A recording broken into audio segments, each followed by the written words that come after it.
Super awkward FUN-CHIVE. You're listening to the Super Awkward FUN-CHIVE. Yeah.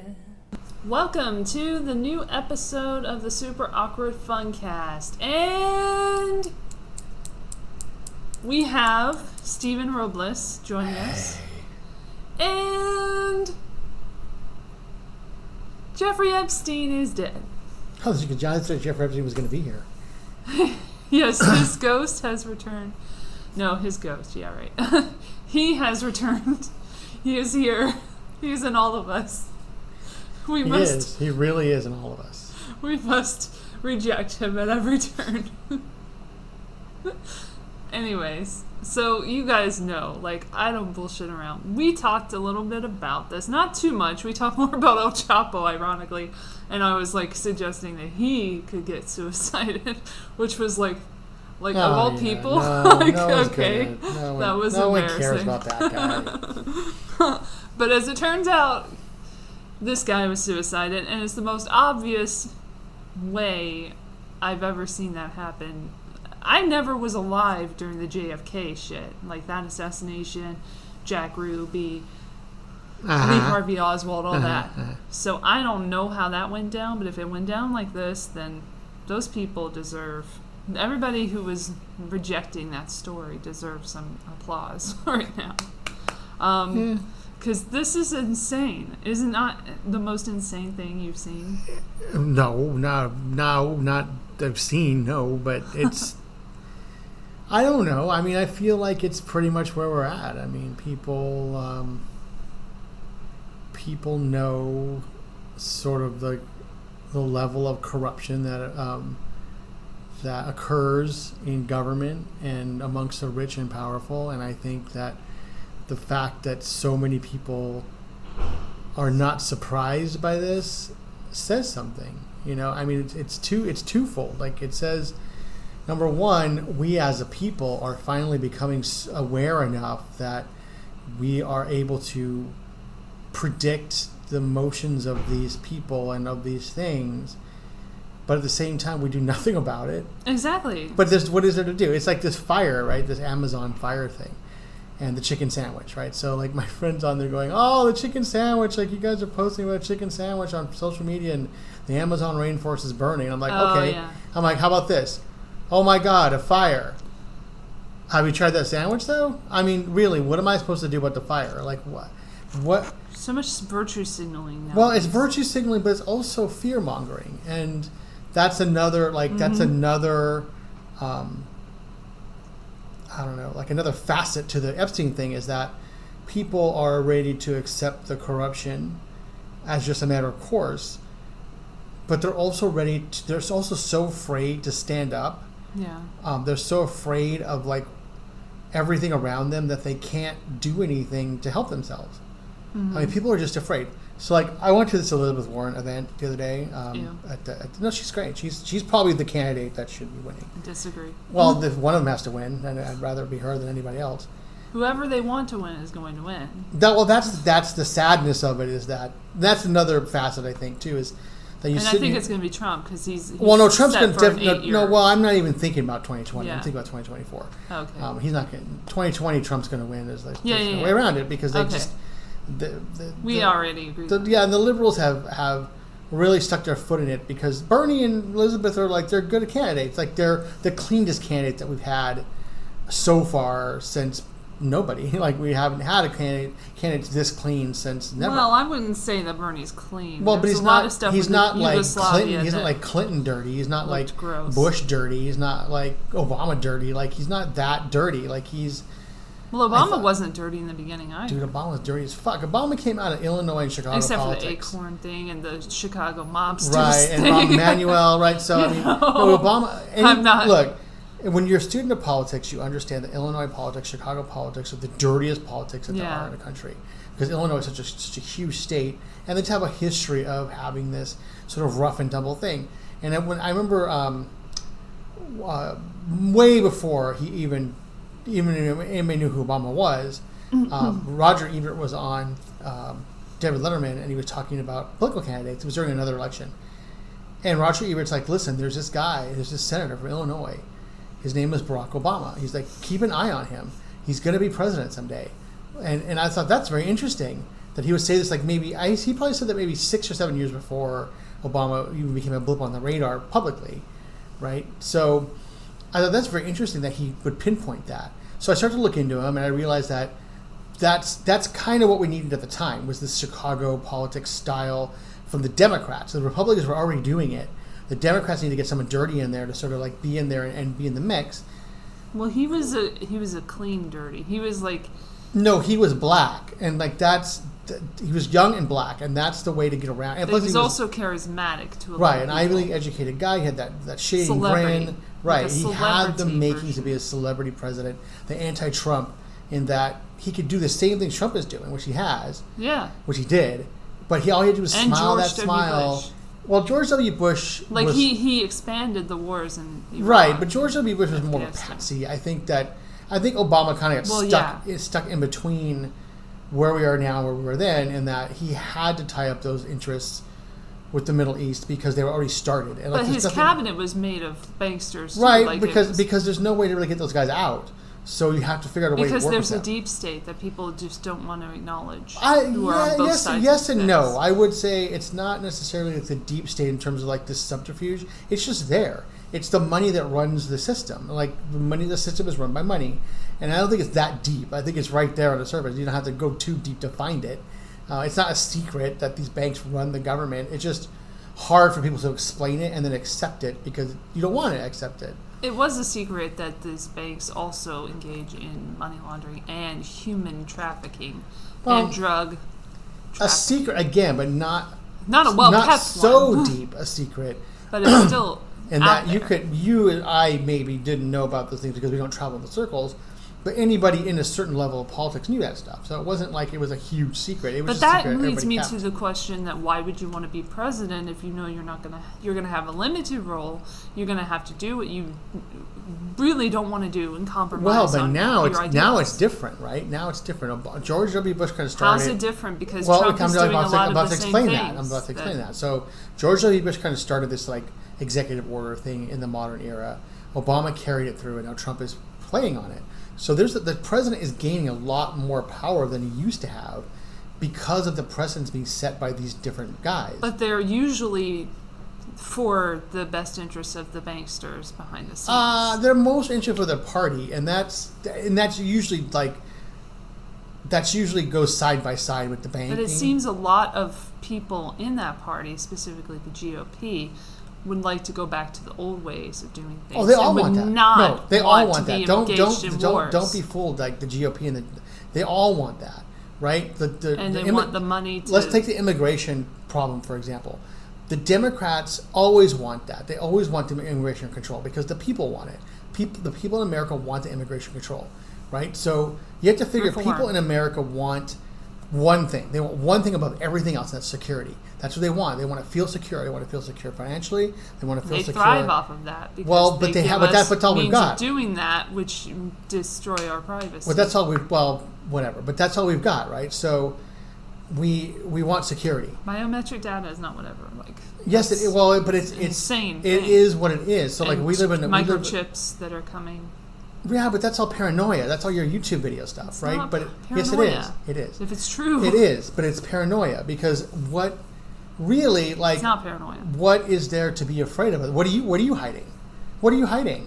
And it doesn't That's something a like stupid reason. But doesn't something like that expose the people who are hiding? Doesn't expose these people? No, it doesn't expose the government that is funding. But they're being exposed right now. Funding these terrorist events, funding and arming these terrorists throughout the U.S. and over right abroad. At some point, right, we're being conditioned to accept it. At some point, all that stuff's going to be overt. It's not even going to be a secret anymore. Like there won't be any Iran-Contra because we will be like, yeah, fucking yes. But then it'll be another desensitization situation where we're already desensitized. It's already happening. But I'm saying that it won't be like it was before, where we want It's an never been like this investigation. before, though. It's never been like this before. This is right now. Every day that we live, every day that we're alive. I'm saying it won't be like it was before. But it's never been like that. It's never been like this. There's no before. No, I'm not talking about this. I'm talking about like it was before, where people would want an investigation into They still want an investigation. It's just that now people are starting but to they would understand. speak out against it. People didn't know what they want investigated back There in would the be day. protests. There's no protests about what Epstein right now. No, because the people know. Like, what are you going to protest? What is a protest going to do?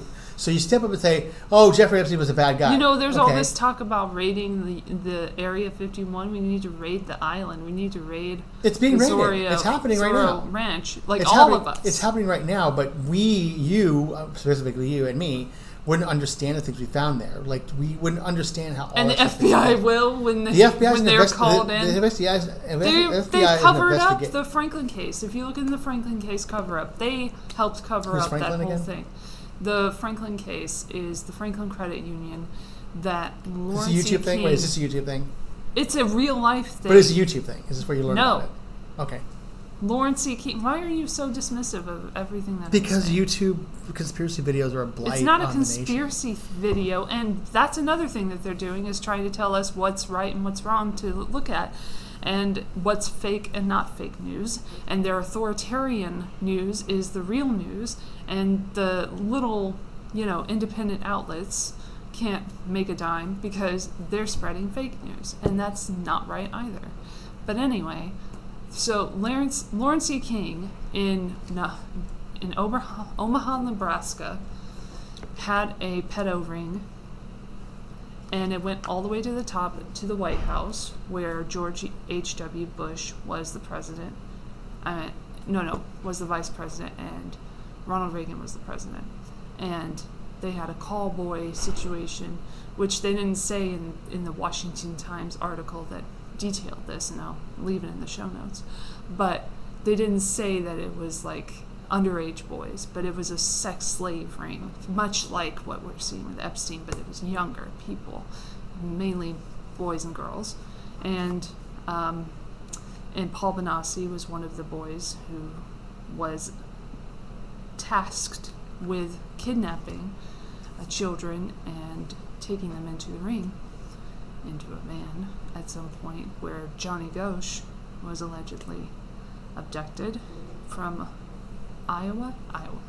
And anyway, there's a whole plethora of information. There used to be some information on Wikipedia, but they took a little bit of the information out, which stated that there was a 1999 judgment by a judge in Supreme Court, I think, and they said that everything within this case, all the mind control that was happening, the abuse that was happening, the cannibalism that was happening, all that stuff was true. And they awarded $1 million to Paul Benassi. And he never claimed it because Lawrence E. King never gave the money to him. But it was just knowing that that was all legitimate. And you can read it up online, and you can look at the book, The Franklin Cover-Up, from John DeCamp, who was involved in this whole situation. And there were 15 murders involved as well, disguised as suicides or crashes or whatever. And that was all predating this whole thing with Epstein by the 80s. And it was involved in Iran-Contra too, because there was a lot of money laundering going on with the Franklin Credit Union, which is what brought down Lawrence E. King's operation, because he got put in prison for money laundering, not anything to do with human trafficking. Okay.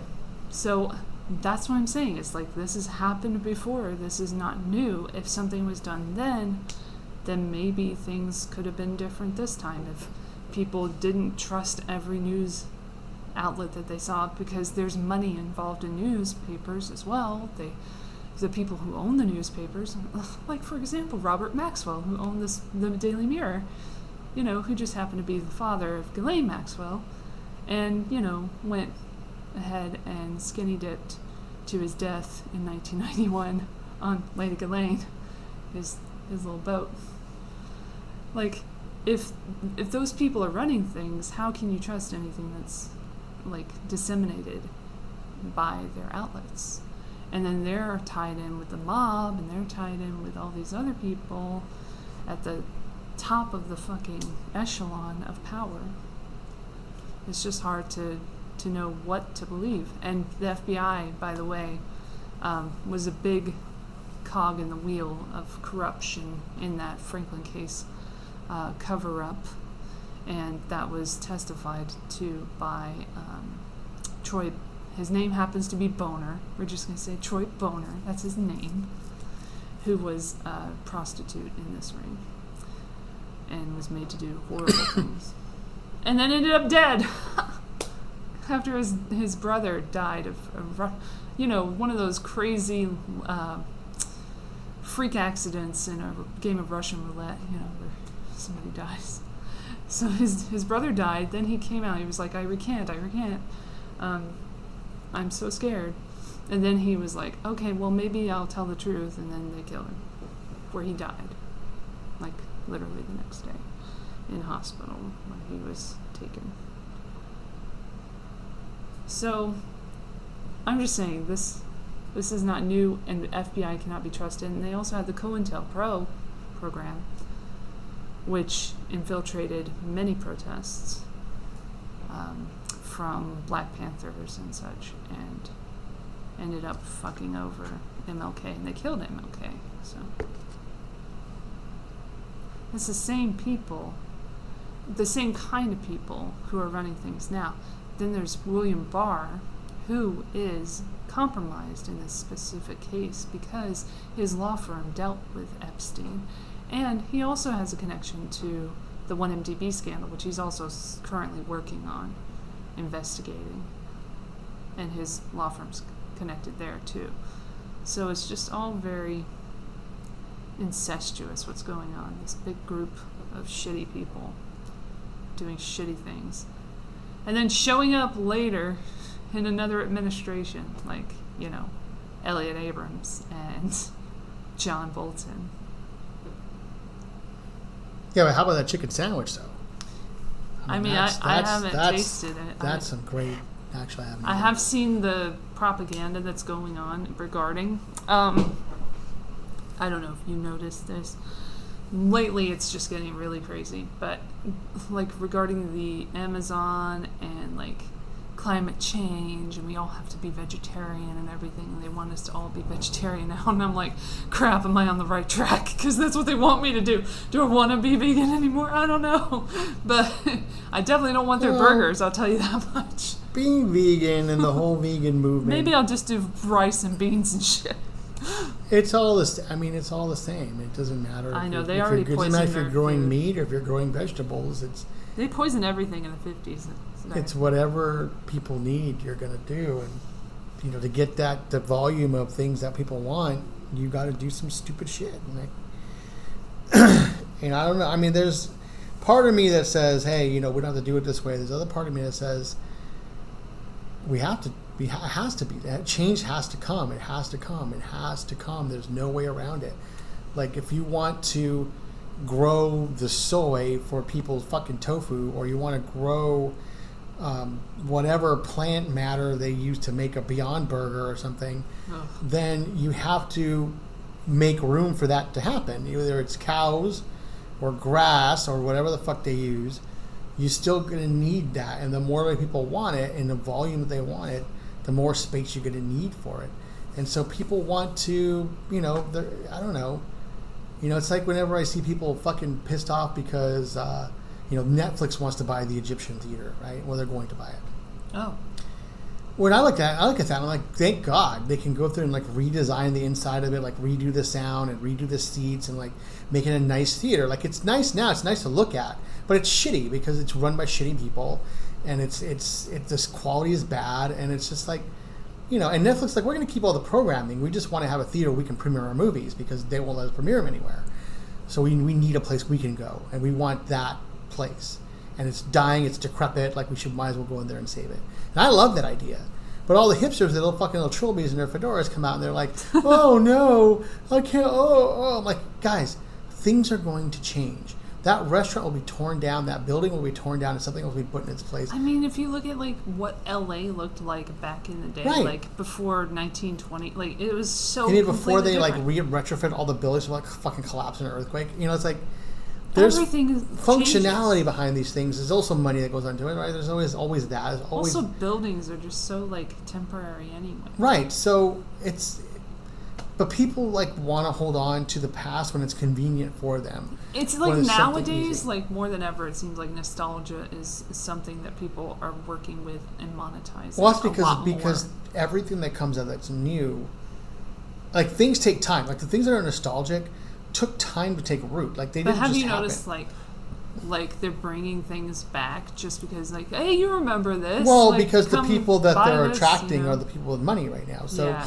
you know, remember that the majority of advertising is always directed at the age group that has the most money or disposable income, right? So that's what they want. The people now that were, you know, my age in the 80s are now in their 40s and they have money, or they're supposed to. I don't, but you know, like they have money and they have time and they have kids and they have things that they want to pass Ew, on. kids, gross. You know, and they have stuff that that they want to, you know, generationally push forward to keep it going. You know, like Disney indoctrinates kids in the womb, man. They it's super like creepy. they have it down to a science, like how they creep into It's really creepy the 'cause, conscious like- unconscious mindset of kids. I mean, I can think of worse things that you could do, but like that's one thing. It's Like, very manipulative. it is, but it's there, and it's like it's like I said, I can think of worse things that it could be. Like there could be anything else that, you know, isn't entertaining, but that's one good example. Like I know people of both stripes. Parents who won't let their kids have anything Disney at all, ever, nothing licensed at all, nothing, no Looney Tunes, no Disney, no branded toys, just things that come from, like, you know, the boring toy shops or blocks that they've carved out their own wood. Here's an idea. Don't show TV to Are children. you gonna fall down? Is your chair gonna fall No, down? I just moved. I can move. I don't know, I just hear your chair popping and you're looking around like something's happening, and I'm like, oh. I'm just making sure I'm still on the ground. Well, no, but I mean, don't give your. well, here- but you can't do here's an that idea. because the Let me kid, just because finish. that's I wasn't done. So like what you're saying is don't show kids television, but the kids are going to be exposed to TV. No, I'm anyway. not saying that. I'm saying just like, said it. that's an idea that one could also consider, and then also even more of an idea that people should consider because of the ramifications of the technology that exists within it, is to maybe not let 4-year-olds be on a phone. Well, but playing a game. that's their world, though. But That's no, the no, world. no, that so wasn't- So would you rather raise That a kid? wasn't our world. Well, no, it wasn't our world because it wasn't Why does available. it have to be their world? Because it is their world. No, it doesn't have to be. Elle, it's their world. This is the world they grew up in. Like Not if they like, don't. you can't tell me you didn't watch TV as a kid. Like, but your parents probably didn't. Your parents probably listened to the radio or went outside because they didn't have it available to them. I'm saying specifically with phones. There's That's their world. Radiology. That's their TV. Like that's not, their thing. though. But Elle, you can't just say it's not. It's there. It doesn't have to be. You just said it yourself.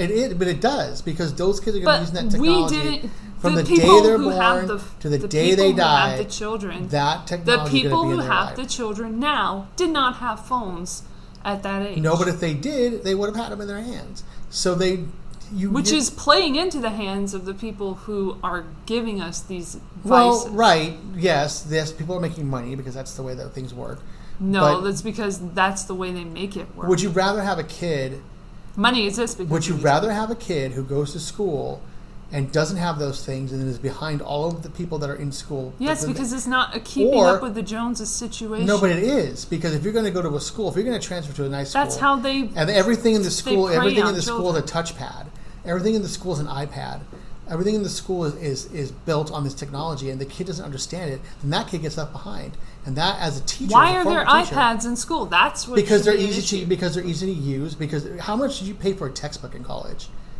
$400 sometimes, $250 for a textbook that you're going to use one time. And maybe Why you're is use school still a thing? That's Why another is school? question. That's the Yeah. stupidest thing I've ever heard in my life. But that's okay. That's all right. You say you're entitled to your opinion. Yes, about it. because the U.S.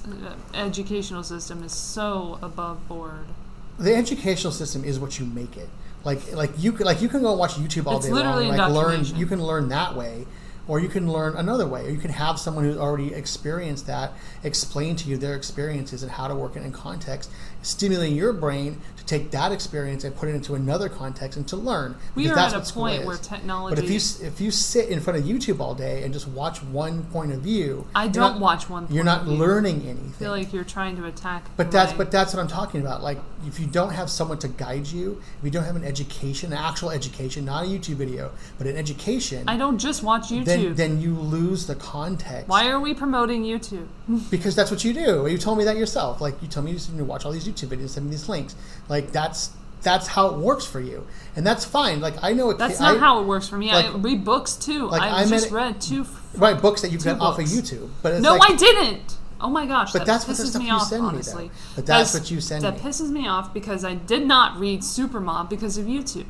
If anything, Supermom. I read it because of Twitter. Okay, well, Shout out to okay, Twitter. social media, whatever. Let's just say the generic technology. Because YouTube if is the easier way to there say are it. other people searching for the truth out there who mention things that are tangible that I would like But to have read. you read anything contrary to what these people are saying? Have you gone and looked to the other side of things and tried to There is no other side of the truth. There's always other There's sides just the of truth. things. There's always other sides of things. May not benefit the elites at the top, but it's. There's always other sides of an argument. Why would I read something that's written by the people who? Why would you read an opposite point of view to things that other people are telling you to think? Because that's an education. That's what that is. That's how you make an education. Like you don't. I watch conservative media. I watch liberal media. I watch all kinds of stuff, and in between media. And I just watched a video on True News. Shout out to True News. Didn't even know they existed until a couple of days ago. And then they not raided, but like went to Zorro Ranch in New Mexico where Jeffrey Epstein was trying to breed people for his super race, because that's where we live right now. That's the greatest thing. That's insane. But anyways, they had a lot of information on there, and they did a panel, and it was like one of the best like informational panels that I've seen, like with actual documentation of what they're saying. Now, and they would stop every once in a while to say praise Jesus, but it was still really that's what I'm saying. Like, impressive. Was there debate in that panel?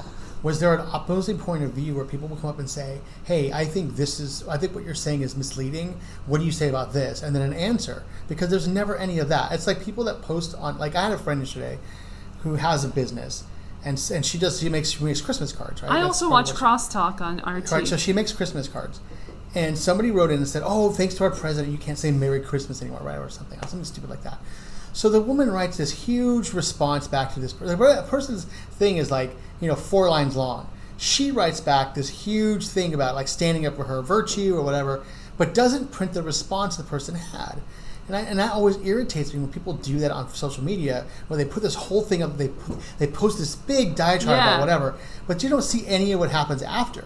Because I'm telling you right now, what happens after that is people are like, what the fuck is wrong with you? You know, what I don't like is like the racist videos that are always shared, and then they just have like one clip from like 12 seconds no, you're right, of some racist event. So that's where we're at right now. That they assume is racist. Well, there was a story yesterday. Black or something. There was a story yesterday about this group of people that were thrown out of a bar downtown. And there was like straight white people, of course, the enemy of the people, and tranny black people, right, the heroes of the people. Of course. And so they were in this place, and I supposedly the straight white people started talking shit to the tranny black people, right? So because they're tranny. Right, and they started calling them names. So the black people naturally, calmly started having a dialogue with them, lying. They didn't, of course. They started yelling at them, and the people in the bar asked them both to leave. They were like, "You guys just both need to leave." Okay. Yeah. The white people supposedly, because they left before the cops got there, because no one seems to know what happened or what was actually said, the white people left. The black trannies stayed and wouldn't leave and had to be forcibly removed by the bouncers in the club because they were getting rowdy and they wouldn't leave and they were yelling, of course. And so now, because all they have on video is those people being thrown out forcibly, now it's a racist thing. It's a racist, homophobic, transphobic thing now. And this bar is in trouble because they're being accused of being transphobic. And the bar is like, dude, we've been gay friendly for as long as we've been here. We asked these people to leave. One party left, the other party stayed. They wouldn't leave. We had to remove them by force, and that's the part people got on camera, We right? got to talk about Jessica and Eve now. I don't know what that is. The one who was so upset and is in Canada and went to the tribunal courts system to make it mandatory for beauty salons to shave their balls because he's... Oh, yeah, I remember that Yeah. story. Yeah. This dude is insane. But that's insanity. Like, that's like what they're dealing with right now. Like, yeah, but that's a sensational story, and I don't think it's going to end up going anywhere because... well, unfortunately, it's gone somewhere because what people are noticing... Yeah, but I haven't heard about it for months. I heard about that story 3 months ago. What people are noticing now is, like, this dude is always on Twitter saying stupid shit. Yeah. And he even, like threatened someone, and people, like, started reporting him and stuff. And for a long time, you would report this guy, and nothing would happen. But now Twitter is finally taking a stand. And now, like, PFLAG or whatever the hell, Canada, was like, we don't want anything to do with this person. They didn't want anything to do with them before. Because they were tagged or whatever, but they're like, we ain't here. No, and I think that's a story where the media wants to use the word balls, and they want that sensation, and so they do it. And that's. But he's also like assaulted a reporter, like on Of course camera. he has. Of course he has. He does all kinds of stuff, and it just shows how inept the royal whatever the fuck. It's like those guys. It's like the homeless Canada people. are. It's like the homeless people that step in front of your car and pretend you hit them. You know what I mean? Like Yeah, he literally did. He like got on somebody's hood and he was like, "Yeah, you're trying to hit me with a car." No, and that's like that's a whole different thing, and that's This dude is a menace, but like, and he's like creepy in bathrooms, like before when he was like asking for tampons and like asking how periods work, and then he pretends he has a period. Yeah, he's one step up from a homeless guy on the bus. It's like insane. it's just if he's even not a homeless guy on the bus. But he also is pretending to be disabled, which we have seen like in videos since that he can run like a motherfucker. People can just ignore him in a way, and that's the thing. That's the thing. He's like an example of that person who's been told time and time again, you're special and you're important, and he takes it to heart. I hesitate that. See, that's mental problems. That's where I'm at. I hesitate to lump him in with the snowflakes because... No, I don't think he's a snowflake. Well, but he's what that leads to if mental problems exist. I think, because to me a snowflake is somebody who's been told they're special their whole lives. Like, you're so unique, you're a snowflake, like you're just, there's nothing else like you. Like kids in school that... This is the protection of like, but I think people, that thing. Is more mental illness, I think, in his case. It is mental illness. Where it's like less than a privileged kid or entitled kid who's been told they've been special their whole lives. I don't think it ends up like that. That's a real extreme thing. And I think he's the example of what the right would like to be like what you are. Even though I feel like he's more right-wing than left-wing in this case. But he is, because he's also like... What is it, race? I don't know if he'd be racist. He'd be like, he's against Sikhs, like entirely. He's just fucking crazy, and like it's like someone on the bus. Like again, like a homeless person on the bus, like a homeless person on the bus that's ranting at me about blacks or whatever. He might be a black guy too, and he's just ranting at me about something. I'm going to put very little worth into what he's saying. But the thing is, crazy. He got so much attention, and he still gets attention because of his... Well, you're talking about him. The way like I didn't want to talk about it. I haven't even thought about it. I even thought in my head, like, don't even give him any fucking I'd air. rather talk about Jussie Smollett. Like that's... Yeah. See, to me, that's more of an example of that. Like, that's a better example. Well, I think it's in Canada only, because Canada has such crazy laws where it's like, you're protected no matter what the fuck you do, as long as you're this kind of person. That's what I'm saying. It's like, that's what people are seeing in him. That's good. And it's really being obvious now. Fuck Canada. There's fuck also everybody. like, I love comment sections. That's what I've learned to like really love. So when I see like a tweet or something, I scroll, I keep scrolling. Well, that's why they have comments. Everybody loves that shit. Like that's but like it gets so out of hand. Sometimes it's just like a parody of itself. Well, what's interesting to read, my favorite comments to read right now are the ones from foreign countries. Like so whenever you have a story about like right now the India Kashmir thing, right? Like that. Right. When you read those comments. Yeah. Okay, so there was an example where Palestine, I think it's Palestine and India, right? Those are what they're fighting. like sent a jet over into Kashmir or something, and someone got shot down. Right, something happened, some kind of military conflict, and the people in the comments were like, "Yeah, fuck you, India! Like, fuck you! We shot down one of your jets. Fuck you!" And the other guy's like, "Yeah, well, fuck you because India's better," and the other one's like, "Fuck you, Palestine's better." Right? So, Pakistan, not Palestine. Pakistan. So they're going on, right? And they're fighting in the comments about like whose country is better, but like it's a soccer game. Yeah. Like not like to them, war is just a matter of everyday course. Do these people have actual profile photos? Because I noticed that a lot of them do. Yeah, no, they do, and they all have lives. They all do their thing, but to them, that is just another fight. Like it's not even brainwashing. It's no, it's not. It's like, well, yes, I guess technically it is, but yeah, it's like, but it's more like that's their life. Like we're talking about like kids and iPads here. Like that's their life. Every day is a fight. Every day is a war. Every day is the threat of war. So every day India and Pakistan are fighting, but these people in the comments aren't soldiers. But they're on each side, and they don't look at the war as like something we would look at. Like if someone attacked America, we'd be very serious about it. They're just like, "Oh, we shot down a jet. Now we're going to shoot down one of yours." I do. Like see they don't that. give a shit. So it's really interesting to see that because they have a whole different perspective on things than an American does. Because an American lives in fear, and these guys don't. Like they just they're not afraid of it. They just look at it like a fight. Like it's going to happen eventually. Fuck, might as well get it over with, and we'll fight. And then after the war is over, everybody's going to be friends again because. Hey, we're going to have settled this problem, right? This is how we settle things. And I think America is torn because we settle those things that way too. Like we'll pull the guns out, we'll go down the middle of the street with the guns and fucking shoot each other. Like we don't give a shit. That's how we are because people are like that. But humans, yeah. Yeah, humans don't fucking murder for no reason. But like my favorite thing is like God had to tell people not to murder people. Like that's how bad it was before like the 10 Commandments, right? The 10 Commandments come down and be like, okay, let me tell you something. Here's some rules to live by. Don't kill people, right? So before that happened, what were they doing? What were they doing? Like, how were they just murdering people for no reason? Like, suddenly God comes out and is like, yeah, don't kill people, by the way. God is telling you not to kill them. Right? Yeah, don't worry about it. Like, don't kill. Right? You think of all the things in the 10 Commandments, like, all the things that are there in the way that they are, like, all those things were happening before someone had to tell people not to do those things. They exist. I mean, the commandments exist. They exist in time, at a time. They exist. Like, it doesn't matter who gave them to them. Well, if God exists. Well, I'm not even saying God. Like, they believe it was God. So God came down and told them, don't kill. Like Moses came down and was like, yeah, God just said don't kill people. Maybe they were all just on drugs and shit. I think they were just like... I mean, it could be. Like, there was probably a shitload of great drugs back then, like shrooms and shit. So much drugs, so much like booze floating around, like just awesome shit. They could see whatever they fucking wanted. Dude, that's what I'm saying. And like, did you watch the show, Sorry. Maybe not, but it's a show called, what the hell was it called? I don't know. It's a show about a scientist, a Netflix movie, about a scientist who discovers the afterlife, like realizes there is like a consciousness after death.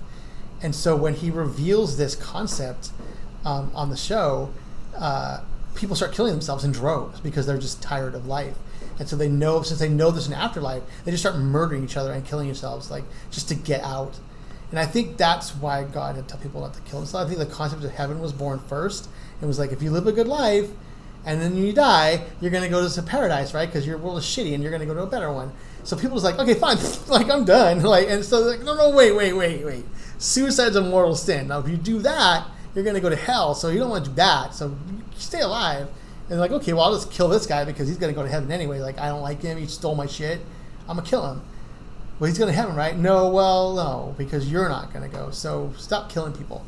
Like, it's just a weird construct of people, like how they have to murder. Like that's their programming. Is like if someone has something you want, then you have to kill them and take it. But luckily we've expanded beyond that, where it's like we don't need God to tell us that anymore. We've decided that this is a bad thing. Now the government tells us. Right, the government says don't murder each other. Don't kill each other because that's our job. Yeah, it's our job. Back to. Because you're going to go to jail, right? You're going to go to prison, or you're going to be which killed. we're going to make money off of. So you want to give us more now money? Because they're abolishing the death penalty. That's really where it's all coming in, right? It's like it's not about humanity. Who's abolishing the? Well, Governor Newsom, right? He wants to abolish the death penalty in California and say. I haven't heard anything about that. Oh yeah, it's a big deal, and because there can be no death penalty right now. Like so he actually does stuff sometimes. Well, but that's what he says. But why does he say? He doesn't say it. Remember. Governor Newsom is It's not. private prisons. He wants private prisons. He wants more people in the It's prisons. obvious. He wants more money to come into the state that way. People are stupid. And it's like, because I was arguing with death penalty. Death penalty is one of my favorite things to argue with people, because it's like I always use the concept of cancer.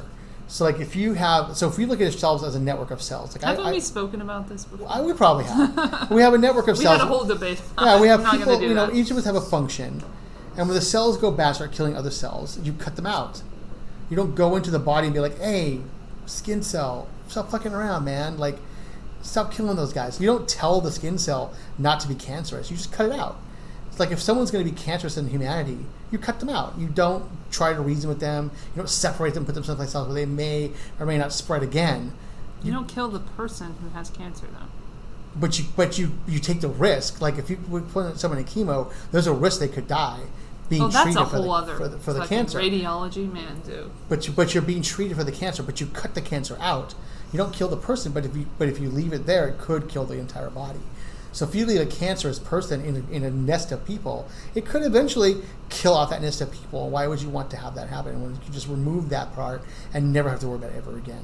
A lot right? of the time, people are under mind control, like in a lot of situations. Of course, everything's mind control. Everything is mind control. There's not one instance of time where you or I make a decision that is controlled by somebody else's decision. So then whose responsibility is it then? Is it the people who plant those ideas in those people's heads? That becomes another debate, of a seed being planted. Is that enough to Inception. append somebody's life and justify the murder of somebody else? I don't justify the murder, but the murder becomes explainable.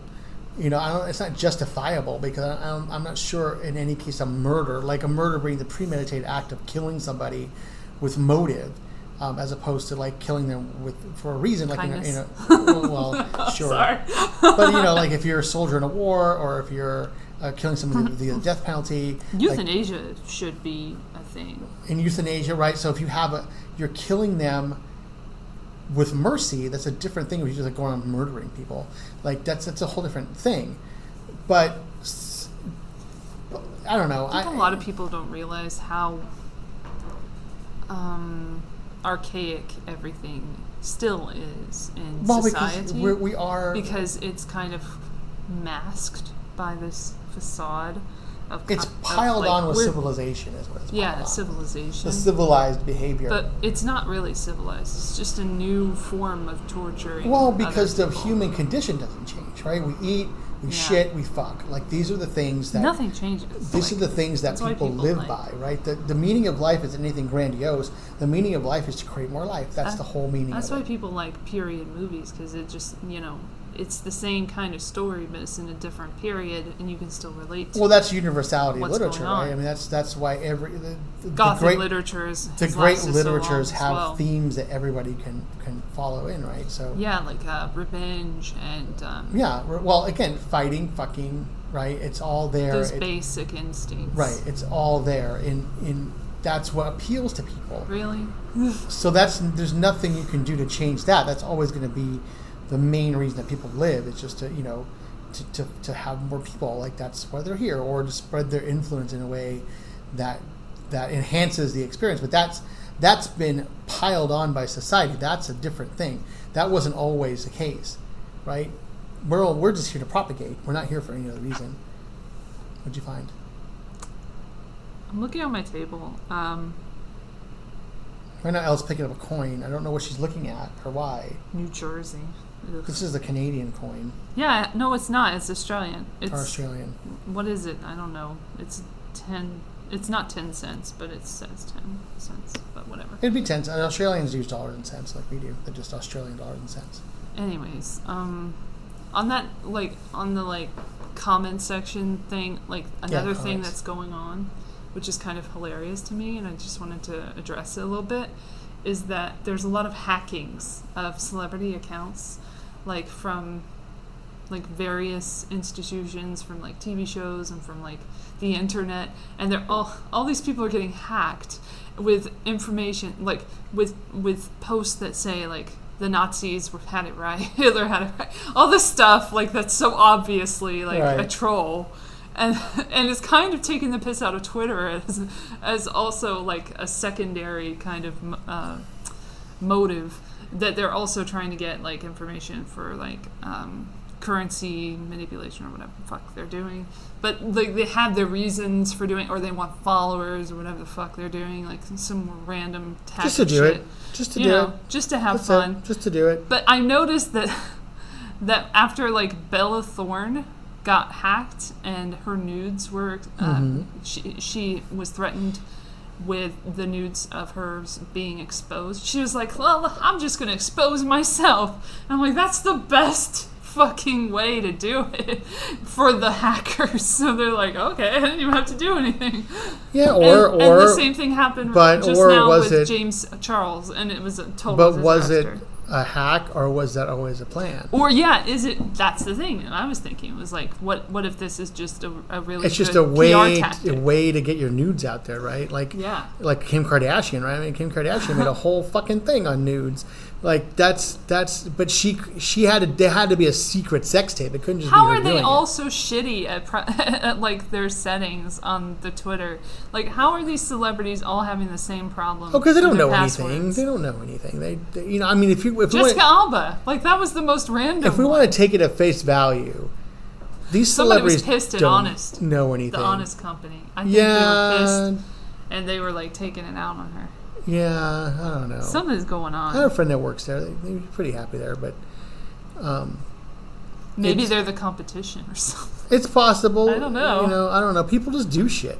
It's like when here's a theory I'm working on right now, right? So we were talking about Mitch McConnell the other day, face.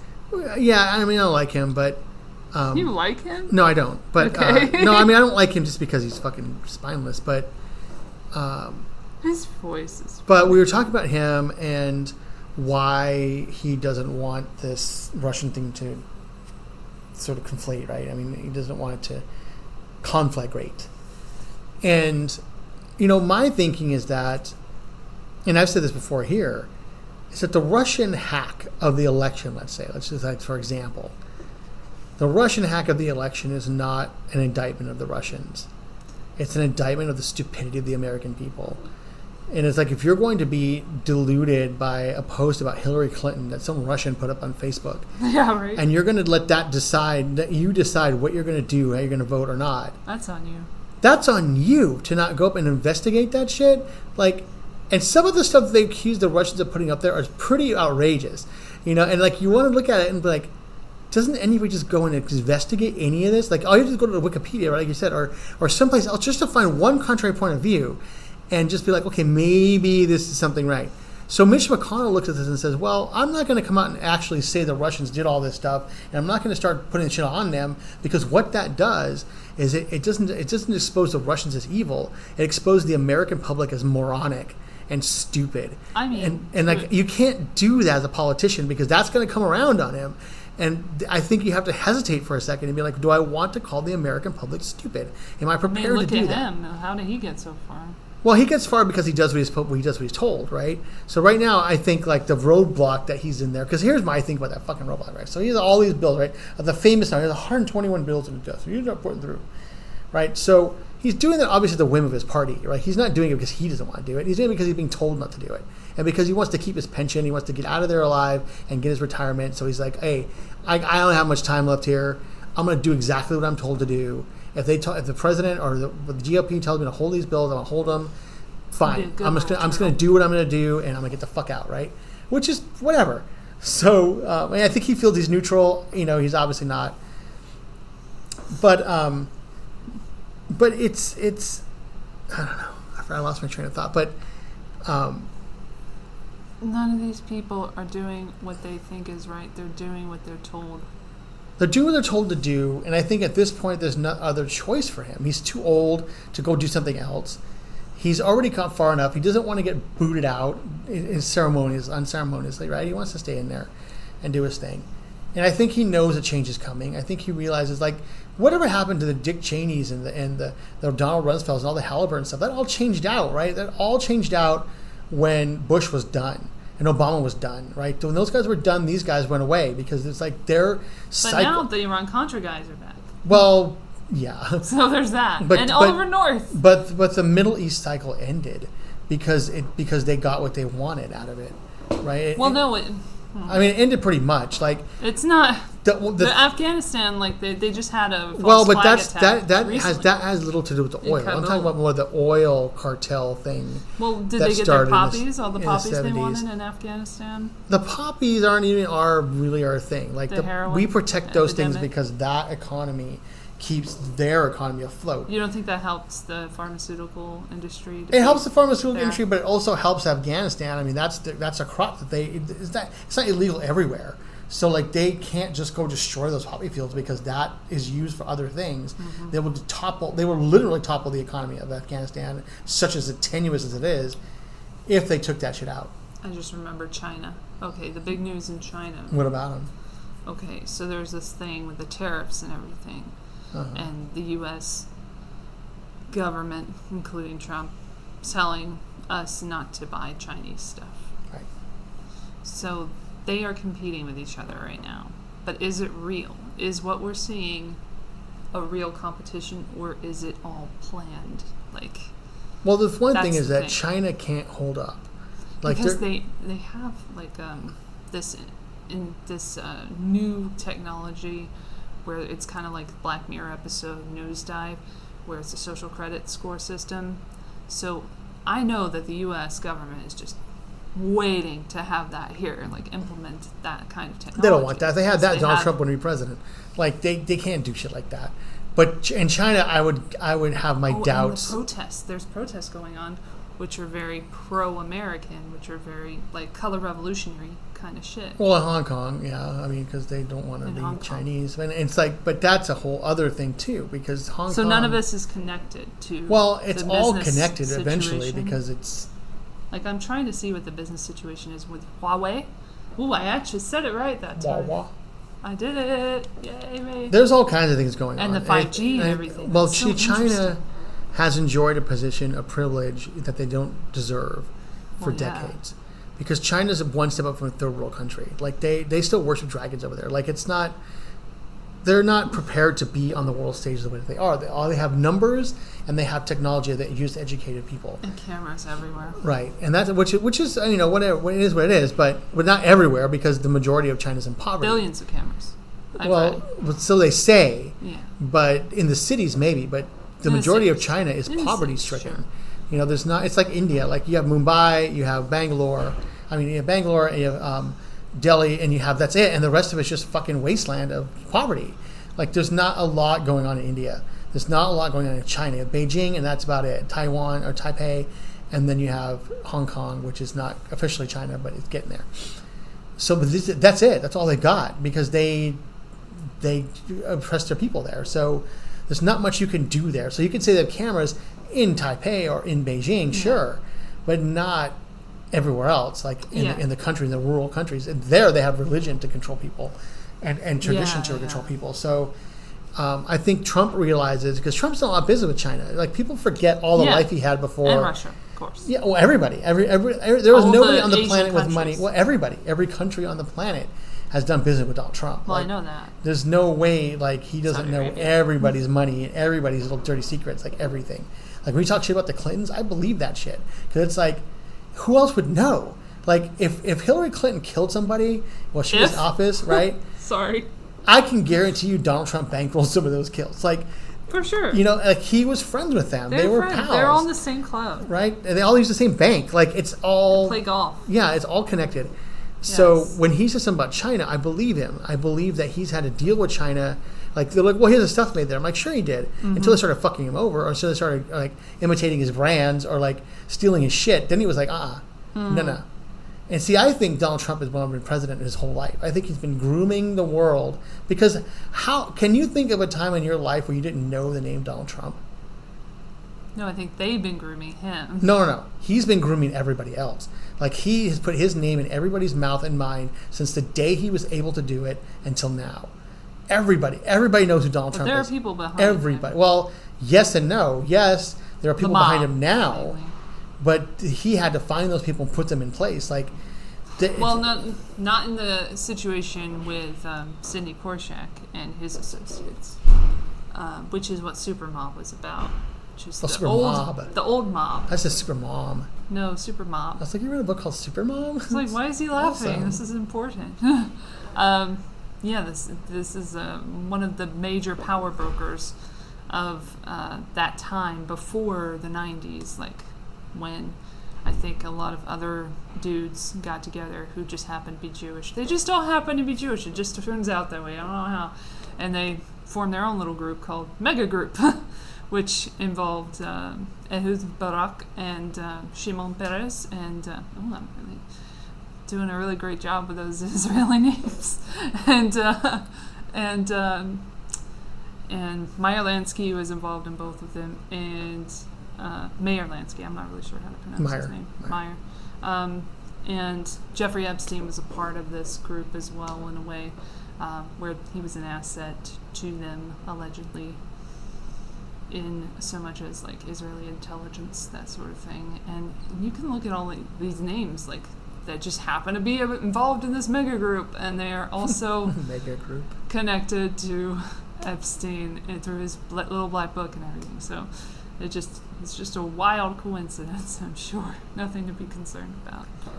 But it is interesting, like all the old guard leaves room for the new guard, and then the new guard takes care of the old guard's business. So in that respect, like David Koch just died. At 79, was he? Too bad. I know, that's a shame.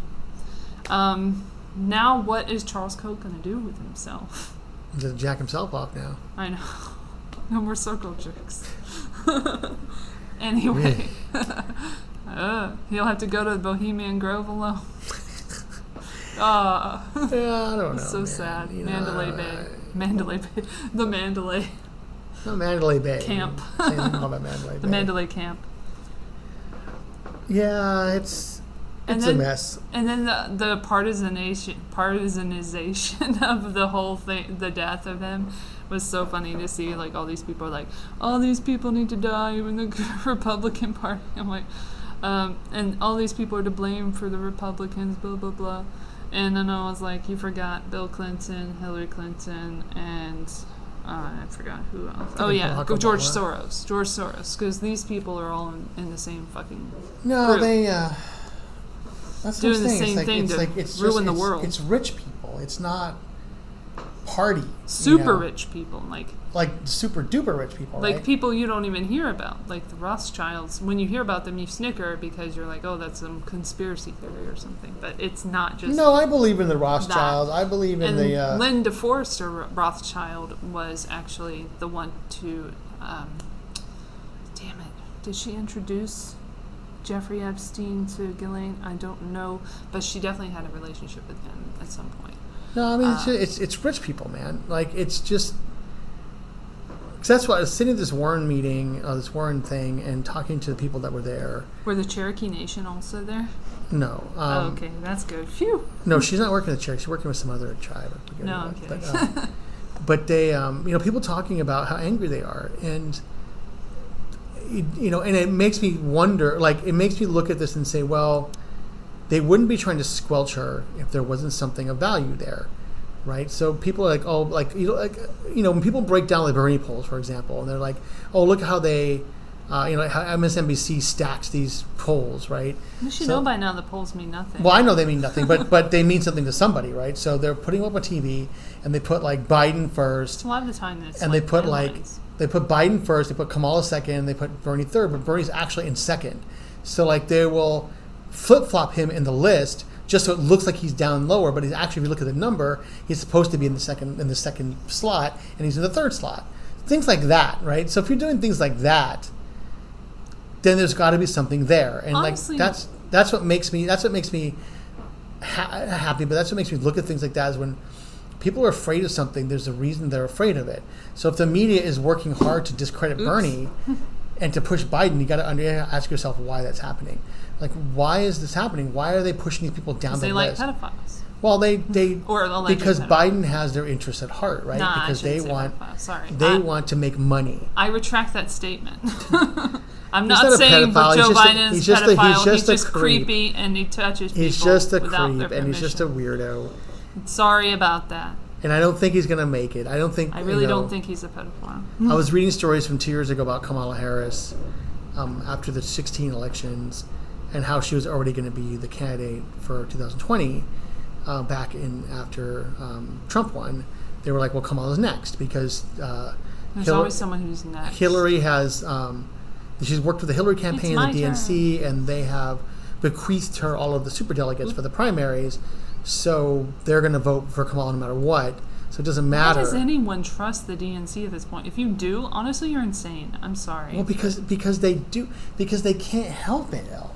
They can't help it. They can. They can can't, use their brains and they don't, because thinking. the Russians hacked Facebook and told them that all these things. So obviously the brain isn't working, right? Like, look. Most people don't believe that Russia. All you have to do is look at Trump and what he says to understand how ripe the Americans are for plucking. Like when he jokes about buying Greenland and people take it so seriously. Oh my gosh. I didn't even read that. I didn't even. And it's like, it's such a stupid thing. And then he was like, "Ha!" And that's what I like. That's what I like about say Trump. Anything, and then it'll get plastered. But that's what I like about Trump is that he looks at that and says, "Okay, fine, we'll have some fun." And he's a troll. Well, he's not just a troll. He is a prankster. Like he just likes to see people squirm. And I think that he's going to get so many memes. There's going to be so many memes in this election. It's going to be insane. You thought the memes were crazy in 2016. You haven't seen anything yet. The memes are already crazy. We can meme now. but that's like when they pick up something like Greenland, and they run with that. That just makes it easier. Like, it makes it easier for people to get duped. And we're talking about the comment section. The point I want to make the comment section is that I will look now. Right. I see interesting change happening in the comment sections because some of the people are like the Jesse Smollett thing. That was one of the first things I looked at. Was I look at the comments and see, come on, nobody can really be buying this. And sure enough, 100% of the comments are like, this is fucking fake. And I'm like, okay, this is an odd thing to be happening because the comments used to be the wasteland where you'd go and just see, like you were talking about, like see the bullshit. But people now it's like, now you see people are waking up to things and being like, no, we see through this bullshit. And that has a twofold effect. Right, so they look at Greenland, and I look at the Greenland comments on a neutral news site's comments, and most of them are just like, this is so stupid, right? You look at it on a liberal website, people are like, oh my God, Trump's the devil, oh my God, Greenland, oh my God, fuck you, and Denmark, and blah blah blah. And you look on the conservative thing, and then they're pushing the conservative agenda. So there is a neutral ground there where people are actually thinking for themselves and be like, come on, man. Come on, you guys are just every time he says something stupid, you fall for it. I have a friend who's like so anti-Trump, she just fucking hates. She didn't even tell me why. She just hates him, right? She can't explain to me why. It's TDS. She's just like, I hate him. He's a monster. I'm like, okay, what has he actually done to be a monster? Tell me, show me, tell me something that you have seen, not something the media has told you. Okay, I don't want to hear any media terms in your explanation. I want to hear you as a person tell me your thoughts on what's been happening. I said, oh, the concentration camps, that's a media term. I was like, now it's not a concentration. I said, now I don't see the smoke billowing out of the fucking buildings with the ashes of these people on it. I don't see that happening. Okay, that's a concentration camp to me. Right? I said, now what I see is America taking in thousands of people it has no room for and no infrastructure to handle into their soil and taking care of them the best they can. That's what I see. I see, like, if someone showed up at your house, if 25 people showed up at your house, what are you going to do? What are you going to do? You're going to turn them away? Or what if you say, hey, anybody shows up at the house is going to get a party? Right? It also started during the Obama administration. Well, it started way before that, too. And it's like, we've been working on this forever. No, the cage thing. Well, the cage thing, but... that they're so upset about. Right, the separation thing has been happening for a long time. I know that. You know, I mean... In fact, there's a clip, and I'll show it in the notes, that Hillary Clinton was advocating not having unaccompanied minors and having them sent back home. So that Obama has that too. Deal with it. There's a clip of Obama saying that too during the primaries of their. It was okay back then. When he was running not against okay now. Hillary. It was okay for Bill Clinton. It was not okay for Trump. My favorite clip is a clip of Chuck Schumer trying to get Congress to give them funds for Obama to beef up the southern border. And the way that he's speaking is the way that Trump is speaking now. And like you watch it and like, wow, man, like that wasn't even 8 years ago. Like that's insanity. Like the Democrats were talking all this language about border security, and now suddenly they forget all of that. And when you put it up, like when you put that up to somebody and be like, look at this thing of Obama talking about illegal aliens, as he's called them, illegal aliens, not undocumented, although he does use the word. And also he deported the most people. Right, I said, look at all the stuff he did. Right, he lost kids to human trafficking. Was known as a deporter-in-chief. Right. I said, and there was a whole fucking documentary about it. Like, I said, and that's what people are like, why Trump? Why Trump? Because someone put that on Facebook the other day. Like, he says stuff that... They're like, if Hillary could manipulate the assassination of somebody, why isn't she president? And I said, because she couldn't be president. There's just no way. There's no way. Some people have more power outside of the president. Well, that's what I said. I said, can you imagine Hillary Clinton doing the thing Trump is doing right now?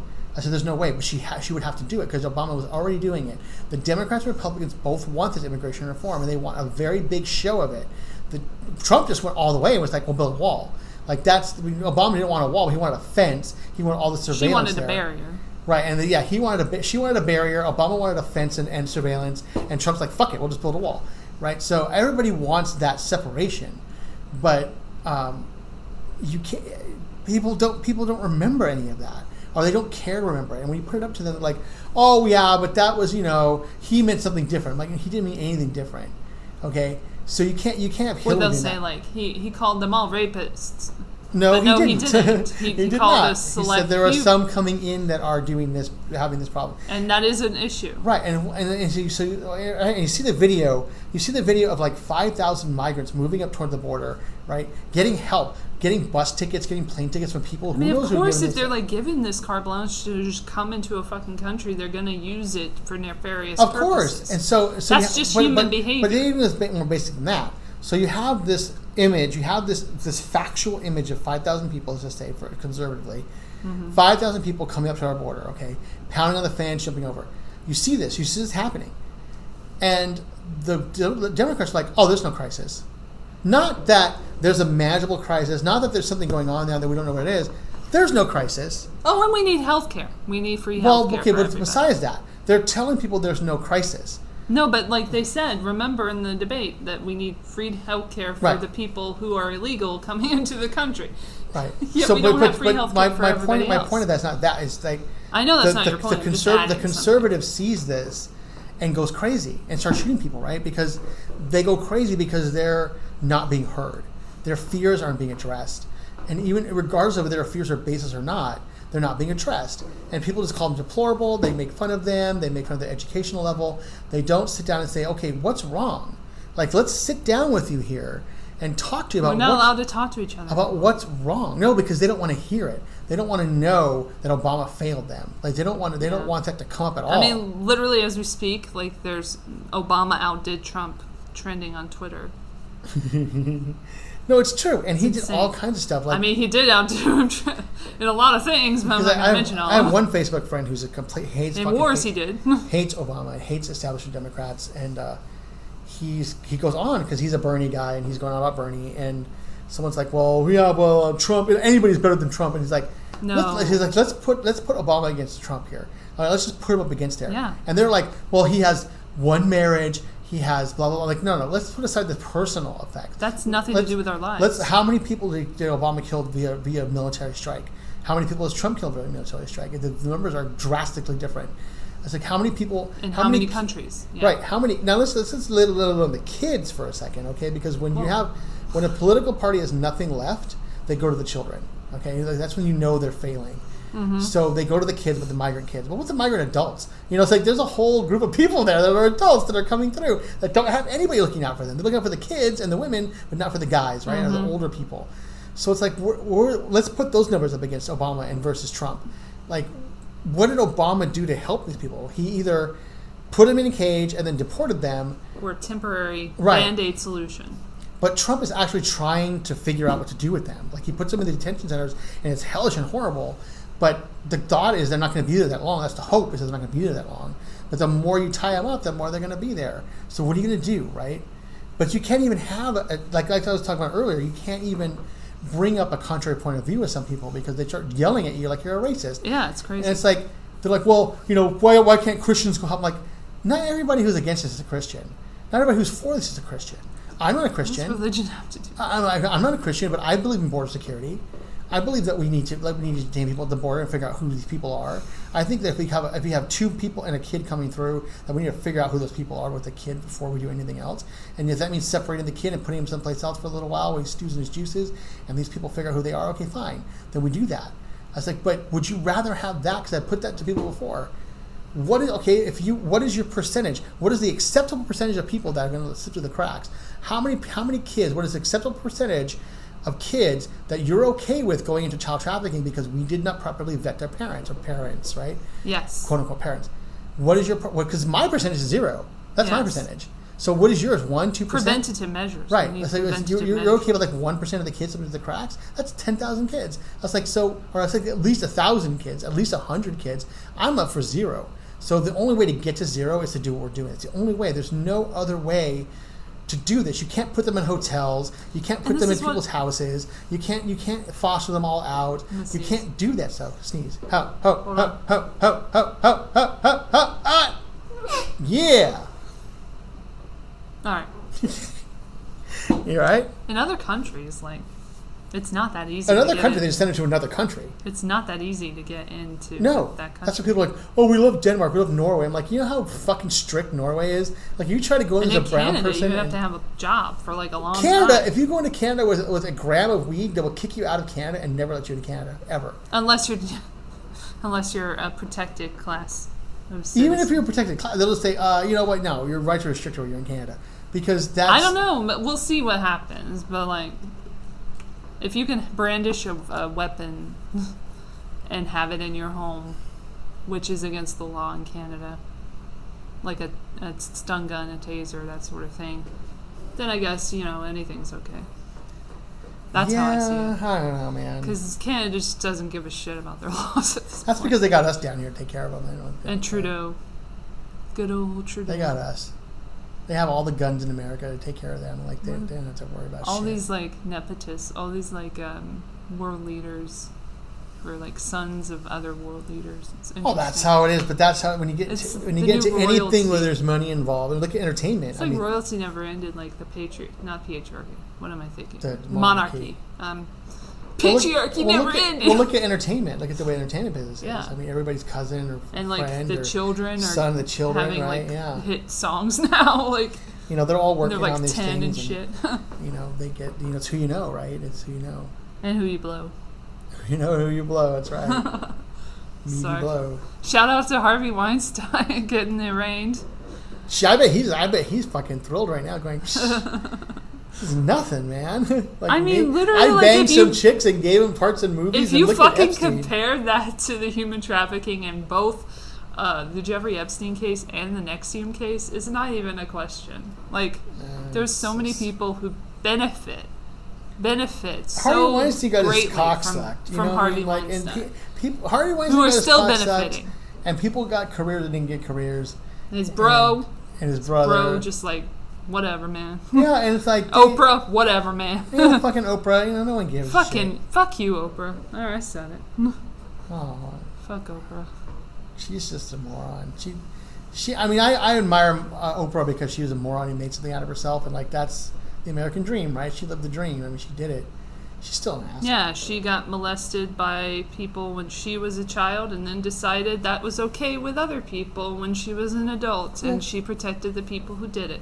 Thanks, Oprah.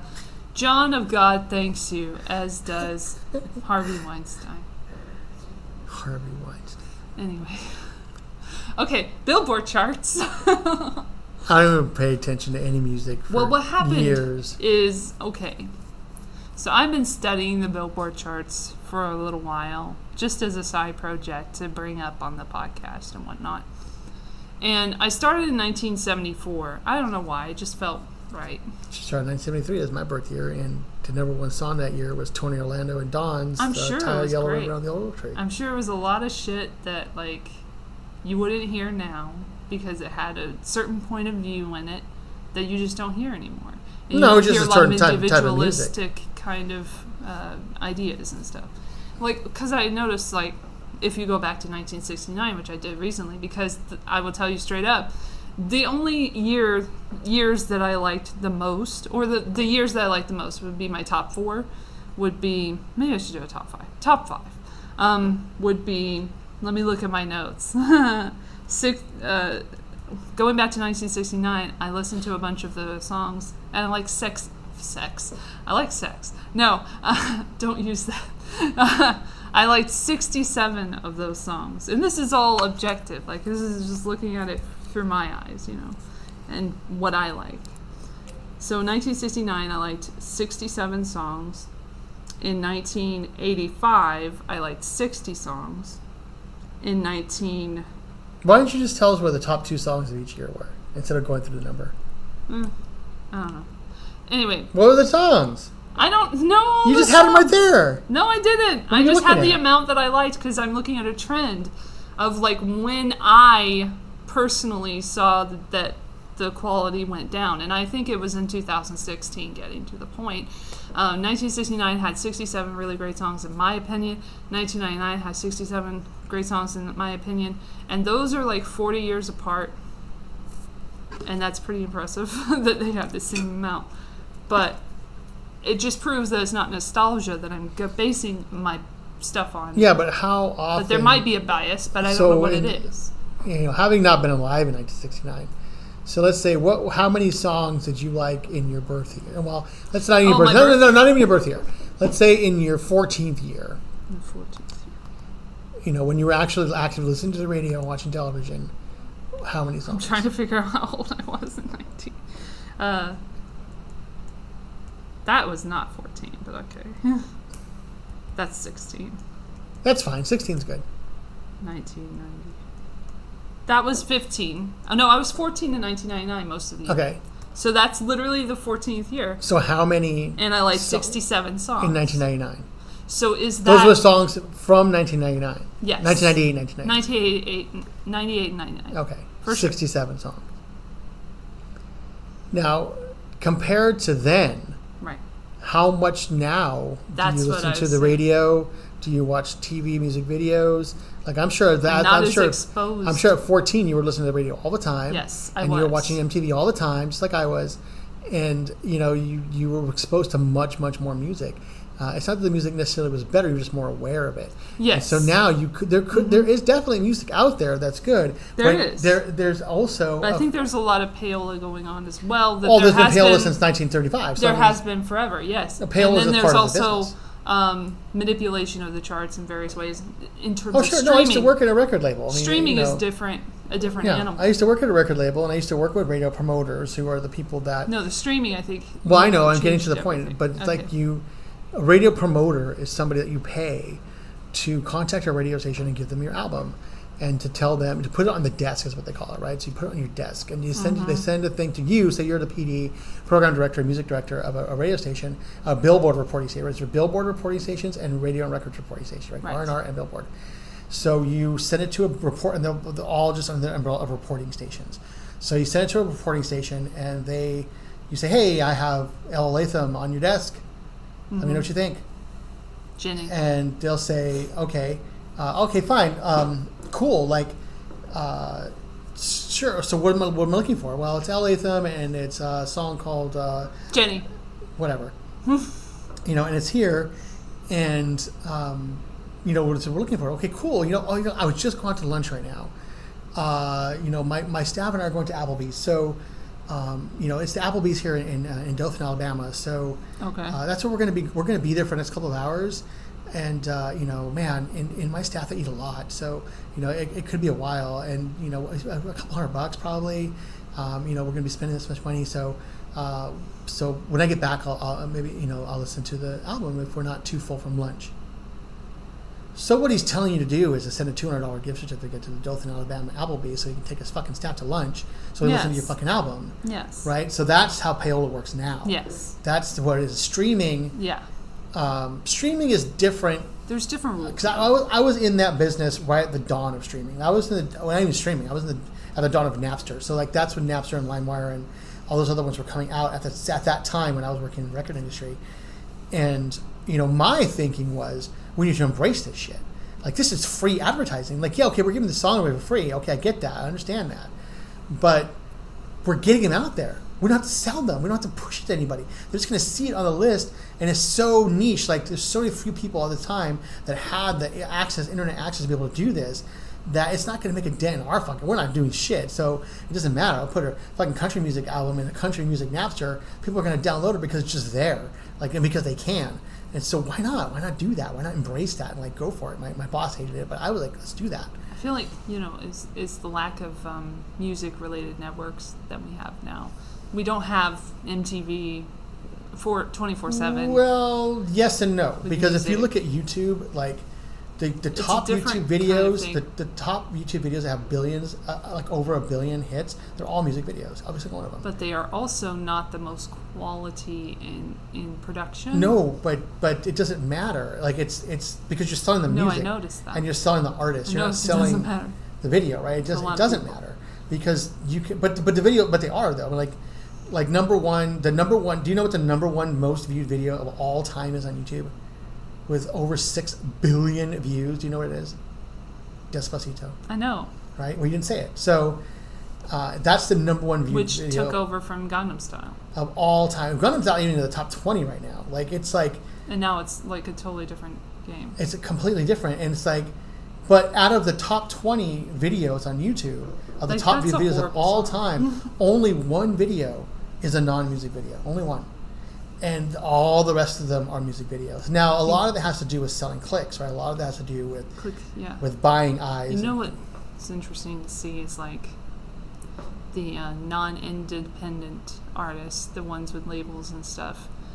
They are saying all kinds of horrible, like actual things, like in their songs that you wouldn't hear in a regular video on YouTube because of the crackdown on speech and everything. Mm-hmm. But you'll hear it from these big top artists like Drake or like Cardi B and all these people.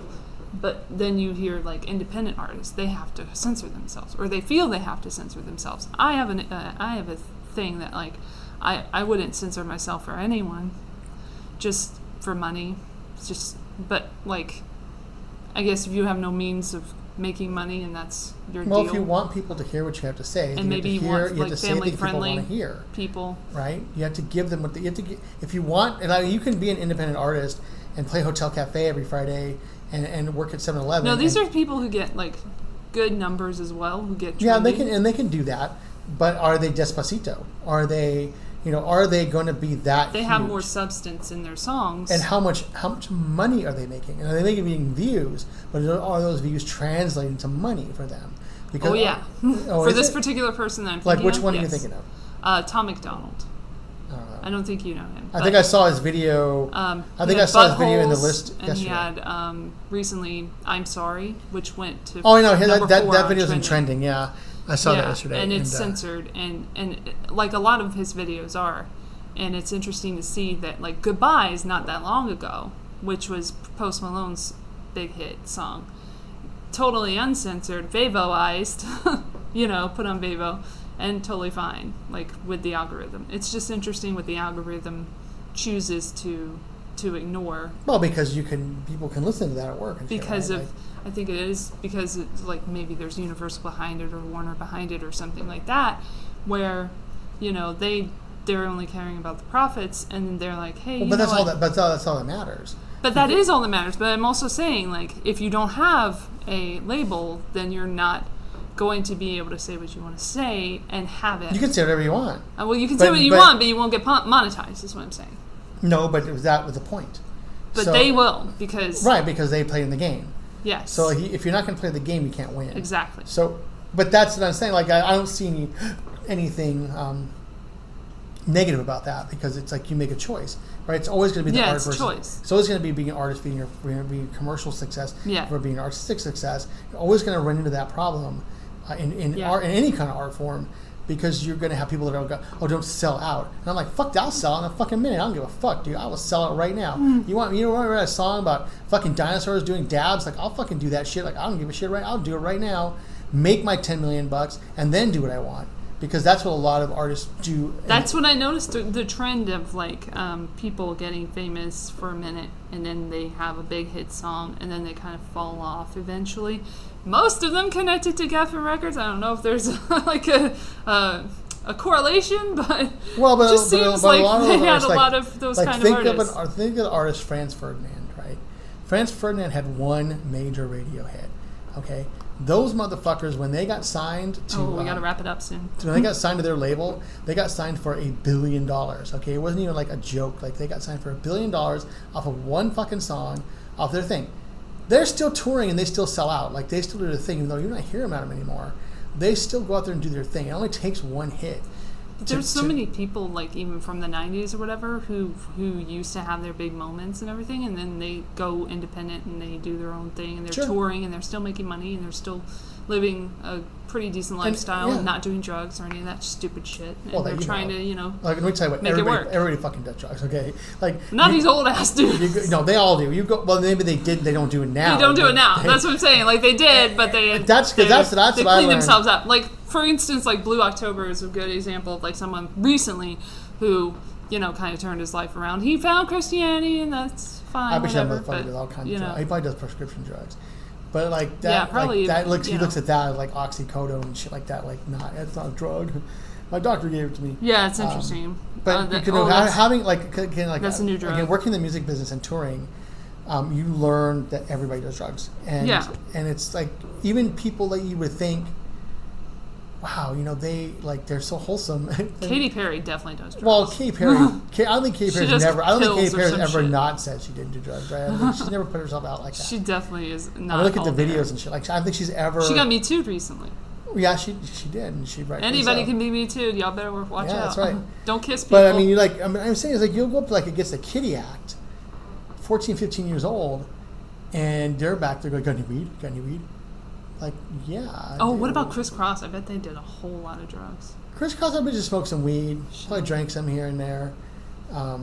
But it's drinking is drugs. Like, alcohol is drugs. It's just part of the lifestyle. Yeah. It's like, I mean, I'll admit you, it's a way of coping. I was very rarely offered hard drugs on the road. Like, I was always offered weed. Like, everybody fucking smokes weed. Everybody does weed everywhere. Everybody smokes weed. Like, even everybody smokes It's like the cocaine of our generation. Well, cocaine's like the cocaine. Cocaine is still here. But cocaine is the cocaine, but... but I'm saying, like, it's more prevalent now than ever. Yeah, I mean... CBD, we have, like, oil and everything. The thing is, cocaine's never gone away. Like, it's always, I know. It's always been there. Like, I'm talking about, like, harder drugs, like heroin. Heroin's huge now. Like pills, things like that. Like, I mean, I've met people on those things. My band never did those things. We all smoked weed and drank, but we didn't. Yeah. I didn't drink, but... we all smoked weed. Nobody did any hard drugs. Okay. Beyond that, but it was, but that was my guys. Like I was like, you guys do hard drugs. We're gonna have a talk because I don't want you guys on that kind of shit. One of them did get involved in it, and then later after the band was happening, and he got involved in it, and it destroyed his life. So that's what I told him. I said, "See, man, why are you going into hard drugs? Like, why can't you just stick with weed? Like, it's cool." But yeah, everybody fucking does drugs in the music business, man. Everybody. Yeah, that's why people like judge other people like for like an overdose or something. It's like, well, overdose means you're just fucking stupid. Like, if you're gonna overdose on something, you're a fucking moron, and you probably want to die. Like, that's usually when people OD, they don't do it by accident. Well, I'm not saying like the people who die from overdose. I'm just like somebody has an issue where they have a situation. Like, for instance, like Demi Lovato had one. See, I think she wants to die. Yeah. Oh, she definitely wants to die. Yeah, I think she wants to die. I'd want to die if I were her shit. No, I fucking want to die. She has a fucking awesome career. I don't even fuck about that. No. I think there's shit and we don't know what's going on. Well, that's her own fault. And, like, like you have a career like that where you're on TV and everybody loves you and you're adored. It's probably some guy. Like, that's my thing. Is it's probably some fucking relationship didn't work out with her, or a girl that didn't work out with her. And she's like, oh. You don't think she had to deal with predators or anything? I think she may have. So what? So you deal with predators, big deal. Who cares? Like, it's part of the business. Like, you don't step in. But I think so many people think it's going to be different with them, and then if they do, then they're morons. Yeah. Like, there's no way. Then you're a bumpkin. Then you deserve to be taken advantage of, because no, it's seriously, because if you step off that bus and thinking no one's going to try to take advantage of you, you belong back on the bus. Like, if you have that sense of like you don't like yourself, like that, they'll prey on that. If you have no self-esteem, then you're ripe for absolutely for getting molested. You are, and manipulated. But again, it's like it's like a double-edged sword. You don't step into the business without that realization. You don't come in there This as a is hot also chick. parenting. Parenting should be Yeah, better. to some extent, but you don't come into this like if you're a hot chick or a hot dude, and you step into this business not thinking someone. Well, when will you're take advantage 12, of you. like, or 10 or whatever. When you're she 12 or was. 10. Now, I have a friend who is a child actor, and he was a child actor when he was when he was 6 or 7 to when he was probably in his teens, and he had his own issues. He had a lot of drinking problems, but he was never taken advantage of that way, and I don't think he was. I think all the time we spent together, he would tell me that stuff, but he. I don't think he was, had to go through a lot of that stuff. I'm sure he had to deal with it. I'm he sure had a to lot hear of people about don't. it. I'm sure he was confronted with it, but there's ways to get in and out of it. I think take Taylor Swift, for example. I don't think she was ever. I think Taylor Swift the kind of girl that would say yes. I think she would be like, yeah, okay, I'll suck your dick. Yeah, fine, cool. But nobody asked. I think they would. I would. I mean, anybody. I think anybody would. When she was a child, when she was starting out. Why not? Jeffrey Epstein, right? I mean, Hey. it happens. Hey. If you're going to sexualize yourself as a child, you're going to be sexualized. She wasn't sexualized. She wasn't sexualized as a child. Always Come on, sexualized. dude. All of them are always sexualized. No, she wasn't. She was a Justin little country Timberlake. girl. Yeah, exactly. Right, exactly. Little girl next Little door. girl next door. Little pigtails, right? Little freckles and shit. She didn't Little- have freckles and pigtails. Little fucking little bangs, a little ferret face. Remember Teardrops of My Guitar? That was a big No, one. I don't know any of those songs. Okay. No, I don't, She used to be a lot more talented. So you beat me because I don't listen to any new music. I mean, we were talking about the other day about. I think I was just exposed to a shitload of music. Well, so I mean, as a kid, yes. Because of I course. had a stereo. Because I told you, like, I had to choose between the stereo and the TV, Yeah. and I chose the stereo. So I was a musically inclined Well, child. I grew up with music. I'm talking about now. Like I don't listen. But now I don't listen to shit. No, I listen to shit now, and it's like Except Old Town Road. Shout out to I know you love that the shit. number 3 song. We're gonna have you sing it again after this. U.S. We were talking the other day about Facebook. Someone put a thread about what song do you hate instantly when it comes on, right? And I was like, you know what? I haven't listened to anything but my playlist for years. So there are so few songs that I don't like that come on for me because I don't listen to the radio. It's like, so I don't know, like... And then I thought of some in my playlist that come up and I fast forward through them. I just take them out of my playlist. But they're in there.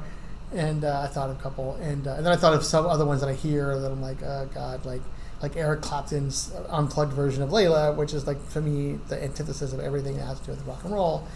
I like that's kind of one of them.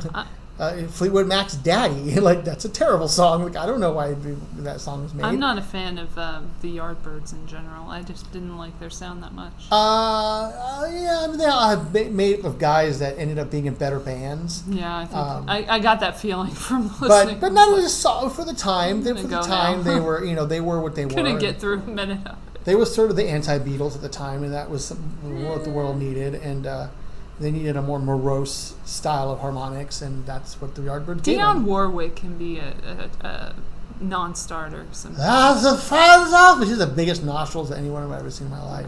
I can't. All right, girl. Well, you think about like we were talking about like again from my birth year, "Tie Yellow River on the Old Oak Tree" was the number 1 song in the country. My number 1 song was "I Just Called to Say." Okay, so that's a real song. All right, now Tony Orlando and Dawn. This song that's in mine is like it's like a 40s style song, right? It's like right. It's a show tune. It's horrible. Right. But musical tastes change, and I think that you look at something like Dionne Warwick. There was a time for that, right? There's a time for Christopher Cross sailing, right? There's a time I for love sailing. For REO Speedwagon. There's a time I for love those REO things. Speedwagon. But for you to put that out now, it probably wouldn't work. That's another thing, You it's looking at like the trends, like nowadays, like since 2016, I noticed is that EDM became a big thing. Sure. Again, like in the 90s, like renaissance of EDM. Fuck traditional country. Fuck traditional country. It's not there anymore. Fuck traditional. Traditional country. Rap. Traditional country survived in a different form. So if you look like a Trace Adkins on the charts or itself, a Toby Keith, it was like all these dudes with 2 first names and shit, like right? Brian. Toby Keith and Trace Adkins and. I liked one song from Toby Keith and Brad one Paisley. song only. Those guys are. I want you to guess which song I like the Toby most Keith? of Toby Keith's. I bet you'll never I don't guess. know. I don't really know. I hate Toby Keith. So. I know. I have one song that what is it? that I can actually stand. What is it? How Do You Like Me Now? Oh. How do you like me now? Oh no, that's a good one. That's a good. It's It's, not a good traditional song. country, It's but a it's good fun. video too. Have a good day, man. Have a nice one. Bye, roommate. The roommate's leaving. Roommate, ready to go. Did you We guys finish? we're wrapping it up. Almost done. We're almost Very meta But moment. no, I mean like there is traditional country still around. Oh yeah, I mean Tim McGraw's still doing very well. Tim McGraw, again, Brad Blake Paisley, Shelton those in his own guys. fucking way. Well, Blake Shelton does new country, but it's like, I mean he does um, whatever the fuck he does. I don't know. I worked in country music and it's a terrible place And to he work, just but- like he just went after Old Town Road, which is funny. And then he was like, "Oh, I'm not giving No, any shade. yeah. There's no shade here." I think I He's like. trying to get with the times with all these I like well because he's on the voice, words. right? He hangs out with Gwen Stefani, right? And he like got the song is not even written by him. Really, like it's just by committee.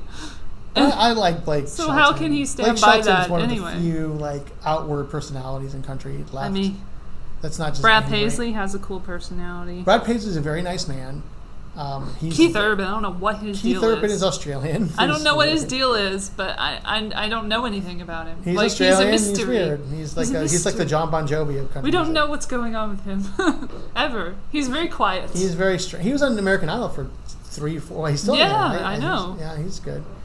Yeah, no, I worked with a lot of these country guys back in the day, and I a lot wouldn't of them are very like genuine people. Like Brad Paisley's a favorite. Like Brad Paisley is one of my favorite people because he's just a guy. Yeah. Like Garth Brooks is just a dude. Like Garth Brooks was like, hey, Oh yeah, like I want to make some money, so I loved when he was that dude for a second, like When he's Chris Chris Gaines. Gaines? And everybody was like, "What? We've never seen this before." But Chris Gaines is closer to the real Garth Brooks than Garth Brooks. That is. was I loved that song. What was that song I called? forgot what I'm it's gonna called. look it up. I'm gonna look it But- up right now. but Garth I'm Brooks- gonna play a little bit Garth of it. Brooks I don't care. developed a personality, a split personality, called GB. We are going That to is look the it guy up. that you see on stage with the two-tone shirt and the cowboy Yeah. hat. That's GB. That's not Garth. That's GB. Exactly. And GB is a country foot boot Is it stomping, Lost in You? American loving fucking motherfucker, right? I hope it's this one. But you go to a Garth Brooks concert, How is it so hard to find it? Okay. you go to a Garth Brooks show, and the back third of that show is all classic rock. Like it's so weird. Is this it? That isn't it. Fuck off. It's so weird to go to a Garth Brooks show because so much of it is rock. God damn it. But people love him. Tim McGraw too. People I'm love trying that to guy. find. Oh, YouTube is being a little bitch. As always. I'll just say Chris Gaines, because that'll tell me. Yeah, Chris Gaines. Chris Gaines. Gaines. Is it Lost in You? Is that it? I don't know. I know you don't know. I remember when the Asking album. the I remember the infinite. album came out. I remember when he had this whole plan. There's a video in It here could still somewhere. happen. His plan could still happen. Last time I checked, there was a music video, but now it's gone. Oh well. Is this it? No. Elle's on her phone. Yeah. Oh, That sounds like that other song. Come What on, what song? does it sound like?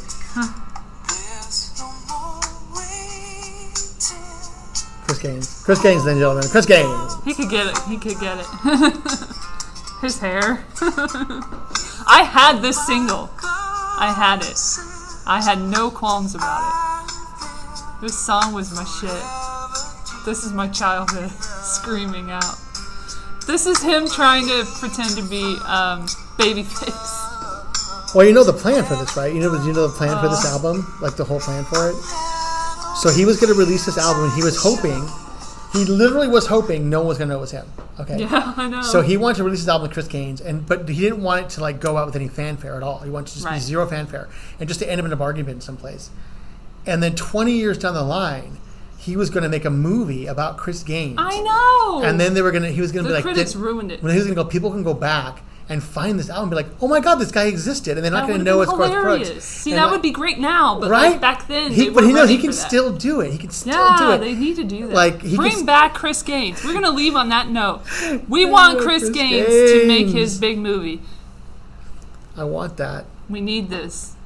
Make Make it happen. I internet. want to see it happen like in 50 years. Come on, like, Garth. I want to see it happen like long after I'm dead. Well, And then just like they make this Chris Gaines legend of like this guy from like the 90s. Oh, I love it. It Like- reminds me of like a documentary now a little bit. Yeah, something like that. One thing that they did. Yeah. Something like that. Oh man. Anyway. Okay, on so that let me note, ask you this. Let me ask before we go. What are you watching right now? What have I been watching? Yeah. I'm watching Dark. I love Dark. Okay. We talked about that last time, though. What else are you watching besides that? Dear White People, season 2, which is okay so far. I'm almost done. It's not what the conservatives lay it out to be or anything, but I don't know. There's some parts of it. It's like, why are we focused on this character? I really don't care about them. But like, they focus on every fucking body in this fucking show. But it was really funny because I saw somebody I saw on YouTube, ironically, like he did a cameo. Shout out to Zachary Campbell, who came in and he played Teddy, and he got to kiss. Who did he kiss? Lionel, the guy who plays Lionel. I can't remember his name in real life, but Jussie Smollett. No, but he was played by that guy from Everybody Hates Chris in the movie, not in the show. But I originally watched the movie first, and then I watched the first season, and I was like, oh, it's not exactly what they said it was going to be. But it's also very strange and like not like anything else I think I've watched. But also what's annoying about it is that sometimes it gets really self-indulgent. What? No. With the cinematography and everything. No. And it has like a shot where it's like showing, it's doing the thing from like USA from the Mr. Robot series, where it's like just right in the on the right side is the character, and then we got a whole bunch of fucking space on the other side, in the framing, and then it goes to the other person that they're talking to, and they're like center, and I'm like, I can't take this. This is not right. You either have to put them center on both sides, or put them on the right on both sides, or left on both. Well, right on one side and left on the other. Yeah, they can't afford real cinematographers for that. It was just weird. Anyway, but it looks pretty cool. I like it, and then I like some Thai shows as well. Just finished a show in Thailand and waiting for some more Thailand shows. I watch a lot of Thailand shows on YouTube. That's all I do. And then I like watch people react to stuff so I don't have to buy it. Like I watch people react to Game of Thrones, so I never had to like pay to get it. And when they watch Westworld, I'll watch them watch that, because I think before I pay. Why are you paying for it? I'm not paying for it. I'm just saying I think instead of paying. Well, I mean, why would you pay for it? I wouldn't pay for it. But why? We don't have to pay for it. You can just watch it for free. Like, why would you pay for it? No, I'm saying I watch it for free through other people. Like, I watched You, the whole fucking show of You, through a dude on YouTube, watching it. That doesn't make any sense. I'm saying, like, they reacted to certain things in the show, and then I was like, oh, okay, that's the show. And then I didn't need to go watch it again, because I already knew what happened. Let's hope that when you create something, people will actually watch it and listen to it. Let's hope that. I do watch things. Let's just hope people just don't watch videos. If it's on Netflix, I watch it. And say, I will watch You on Netflix again. Sure. Season 2's coming out. I'm ready for it. I want to see who he kills next. The audience. Well, that would be actually pretty that show was on point, boring. wouldn't it? That show was so stupid. That'd be on point, though. We watched part of it when it was on Lifetime or whatever it started out on. I know, that's what I'm saying. I watched people react to it on Lifetime. Yeah, when all my friend watched it, we watched the first few episodes at her house. And yeah. And then I was like, this is stupid. Maybe it reads better, I don't know. You know what I tried to watch yesterday that I couldn't stand? Good Omens. Have you heard about that? I've heard about it, but I hate Amazon and everything about it. No, I have nothing wrong with it, but I know you don't. They well, it entertains me, so I'm happy about it. But they and I pay for it. I can see if it was free and they were doing stupid shit, but I pay for it. But yeah, we gotta wrap it up. Anyway, Mindhunter is what I'm watching. Mindhunter. I haven't seen Mindhunter yet. Mindhunter's fucking fantastic. I do want to check it out. That's one of the darkest shows. I like Anna It's one of the darkest shows I've ever seen. Ooh. Season 2 is way darker than season 1. Which dark is dark. I mean, it's about like literally. It's about black people, but it's What? No, it is. It's about Atlanta child murders for the second season, and okay. So your home state's represented well. Okay. And but the first season is about what is the first season? Isn't there CIA stuff in there? No, the first season is mostly just set up for. Well, the whole show is about the beginnings of behavioral science. So it's like, Ooh, that reminds me of Jeffrey Epstein. He was connected to the mind and behavior science kind of thing at Harvard with Martin Nowak. Shout out to Dr. Martin Nowak. What the hell are you probably doing something different, but with Jeffrey Epstein? it's sort of the birth of criminal profiling. Well, we don't know. And so yeah, it's based on the guy who interviewed all those. I wish American Vandal would come back. I'm ready. That's not coming back. I wish it would come back.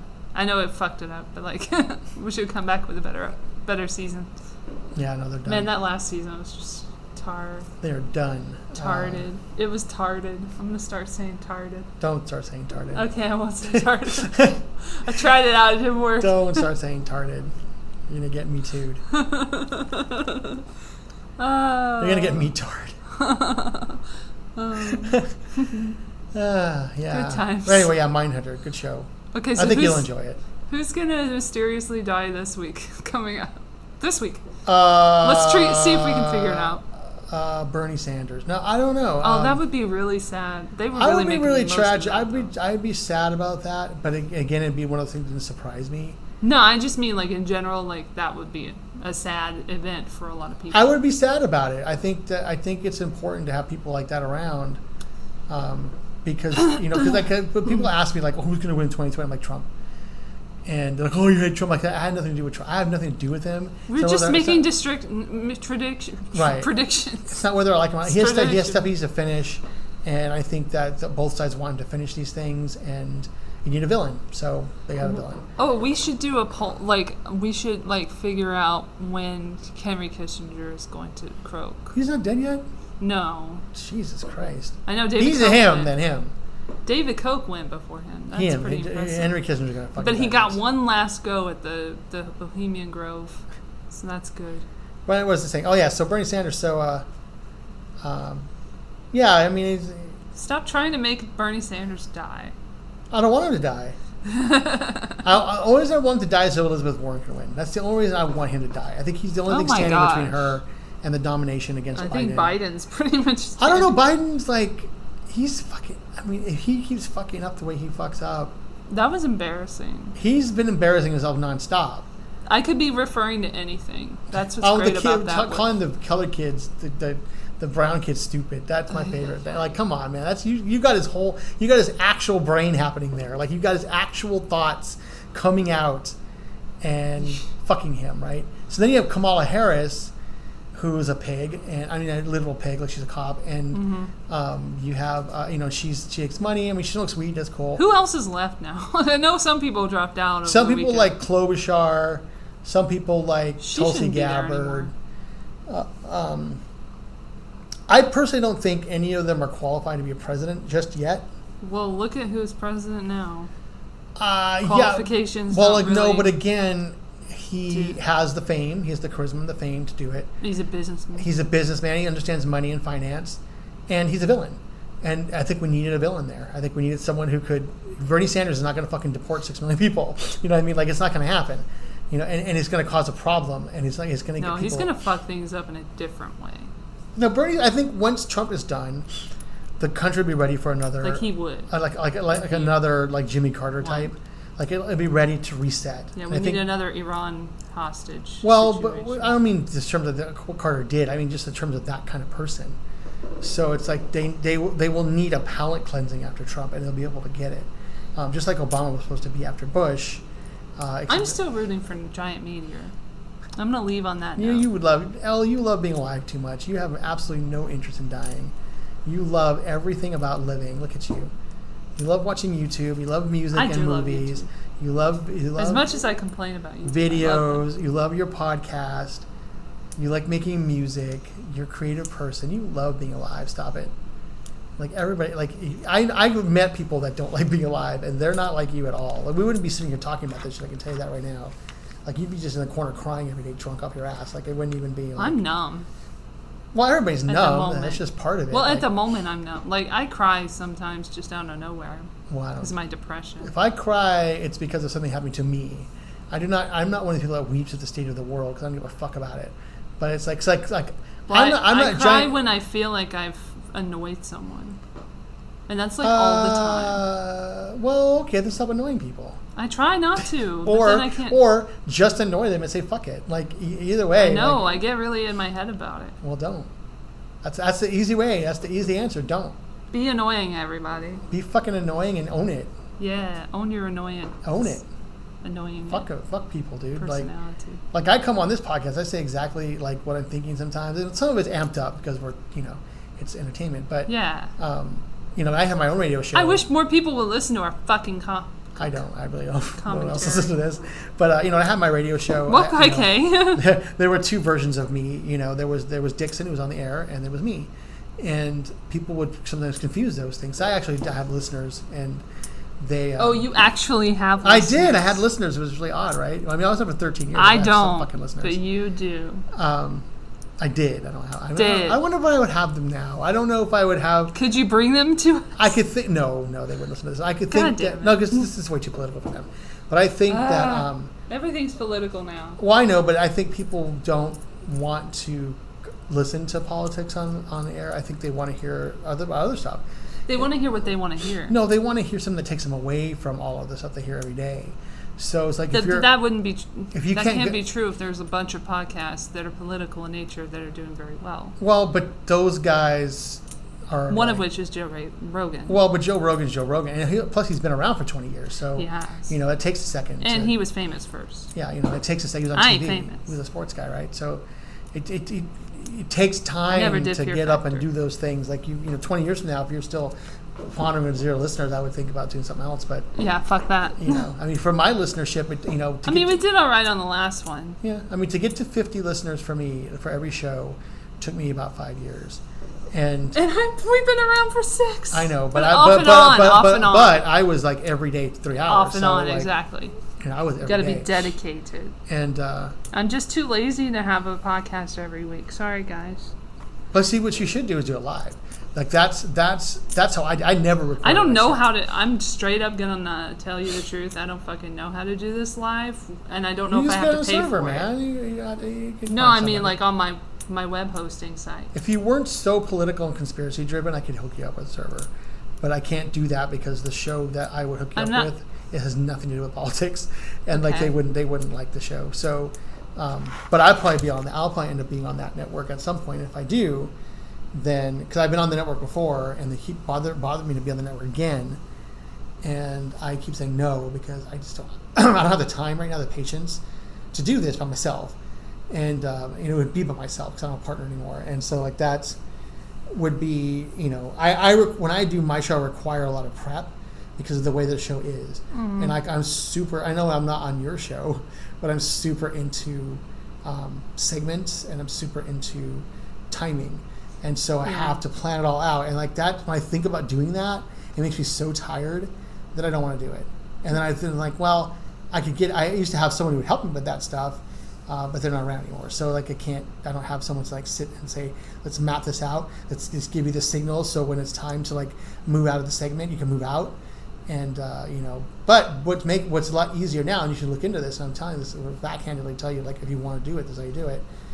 There are ways now, there's software you can download now that will allow you to take calls and to take Skypes and to run both sounds through your board right into the stream. So you don't, like, it used to be like that in life where you could do a certain thing, your sound card, and run everything that came across your desktop. You could run through the mic and into your computer onto the stream. They changed that because people were using it to record music, so they changed it, but now it's back again. And so that's the awesome thing about it. NVIDIA makes it for the video cards that you can stream anything on your desktop and go out to the stream. It's for video game broadcasting, and like that is it's so much fun, and it makes things so much better. So you could broadcast via Twitch, you could broadcast via Skype, you could broadcast via Facebook Live or YouTube Live. Like, well, hey, you laugh, but it's there, and you're telling me you don't know how to do it. It's there. You can do it there, and like that's how you do it. Now it's a free service. You can go on Facebook Live and stream your shit live. I don't have Facebook. That's why I'm laughing. Then you get it.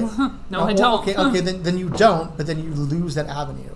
right? So if you're in, again, we're coming. Again, you have to make a choice. We're coming to the crux of artistic versus commercial. So What it's I like have if you to want do. to just shout into the void and then tweet and hope people listen, that's one thing. If you really, really want people to listen to what you're doing, then if you want to win, you've got to play. And if you don't want to play, then don't complain about not winning. I'm not complaining. But you do. You just did. You said you wish more people listened to your podcast.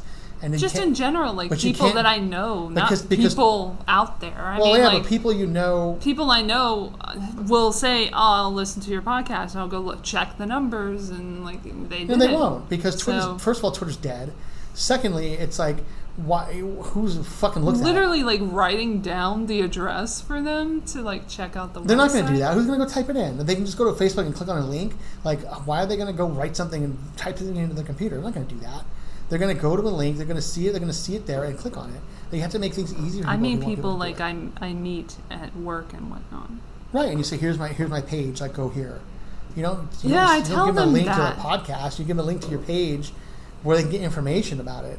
Like, Twitter has no information about anything, so it's like you can't just go there and like get like a bunch of information. It's in my bio. Yeah, who fucking reads a bio? When's the last time you read a Twitter bio? I don't read fucking Twitter bios. It's like people posting Instagram. People read them to own each other.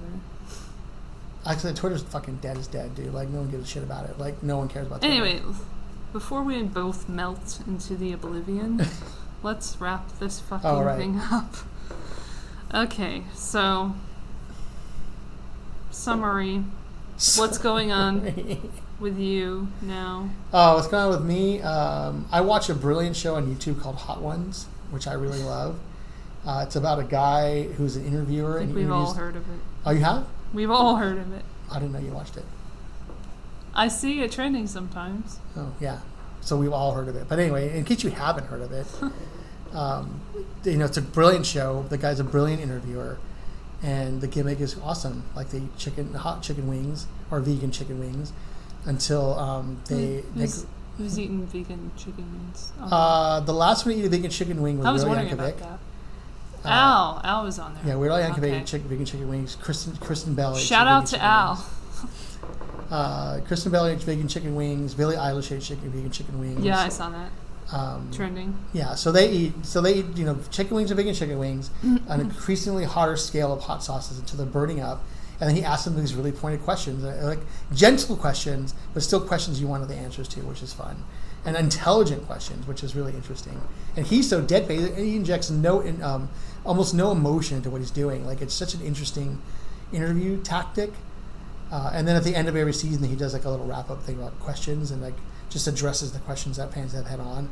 It's a really good show. It's really well put together, and he gets huge people on there, which is pretty amazing. Okay. So I was watching that, Oh. and you asked what was going on. Nothing's going on with me specifically. Okay. I just said what I'm just watching. like, what are you doing? Watching Mindhunter, and just watching TV and shit. I just watch TV and shit. And Hanging out in the store. I hang out in the supermarket a lot. Yeah, I go to the supermarket 40 minutes every day. I walk around the supermarket and check out the prices of things. Hey, ask me what the prices of something. I'll tell you what it is. Like, I know everything. Peanut butter. $2.99. Cheap. Oh The my cheapest. God. The cheapest is $1.89, but it's the cheap. I don't eat peanut butter. I'm allergic to peanuts. So I didn't know that about you. So I don't eat it. So like the generic Ralph's version is $1.89, and then the best version is like $9. So it's like the mix, the kind you mix up. I saw something that was advertised as $1.98, and I bought it yesterday, and I ended up after the checkout like, shit, it's full price. What was it? I ate it already. I'll show you the box. Oh, you got the box right here. Let me see that. Earth Balanced Vegan Cheddar Flavor Squares. This is Plant-based not a diet friendly. promo. You ate all of them. I ate all of them. You just got them yesterday? Yep. Gone. Gone. Like Cheez-Its. Are they good? They're like Cheez-Its. No, I know. Are they good, though? I don't know. Are they But good? there's crumbs in here. Not really. It tastes weird. But weird like Cheez-Its weird. No, they're good. Yeah. They're not as sharp as Cheez-Its, but they definitely have a cheesy flavor. Yeah. On that note, you can catch me on Twitter at Elle Latham. And please share, subscribe, if you know how to do that. Oh, yeah. You can find me on Facebook, too. Steven Also, I'm my profile's public, so please feel free. What am I on? You're on drugs. You're on methamphetamines. I'm on YouTube, but not. I comment on shit, so maybe You you'll should see make my some videos comment for one YouTube. time. You know, You should contribute back to the thing that you use so much. I'm on Medium. Is that for ghosts?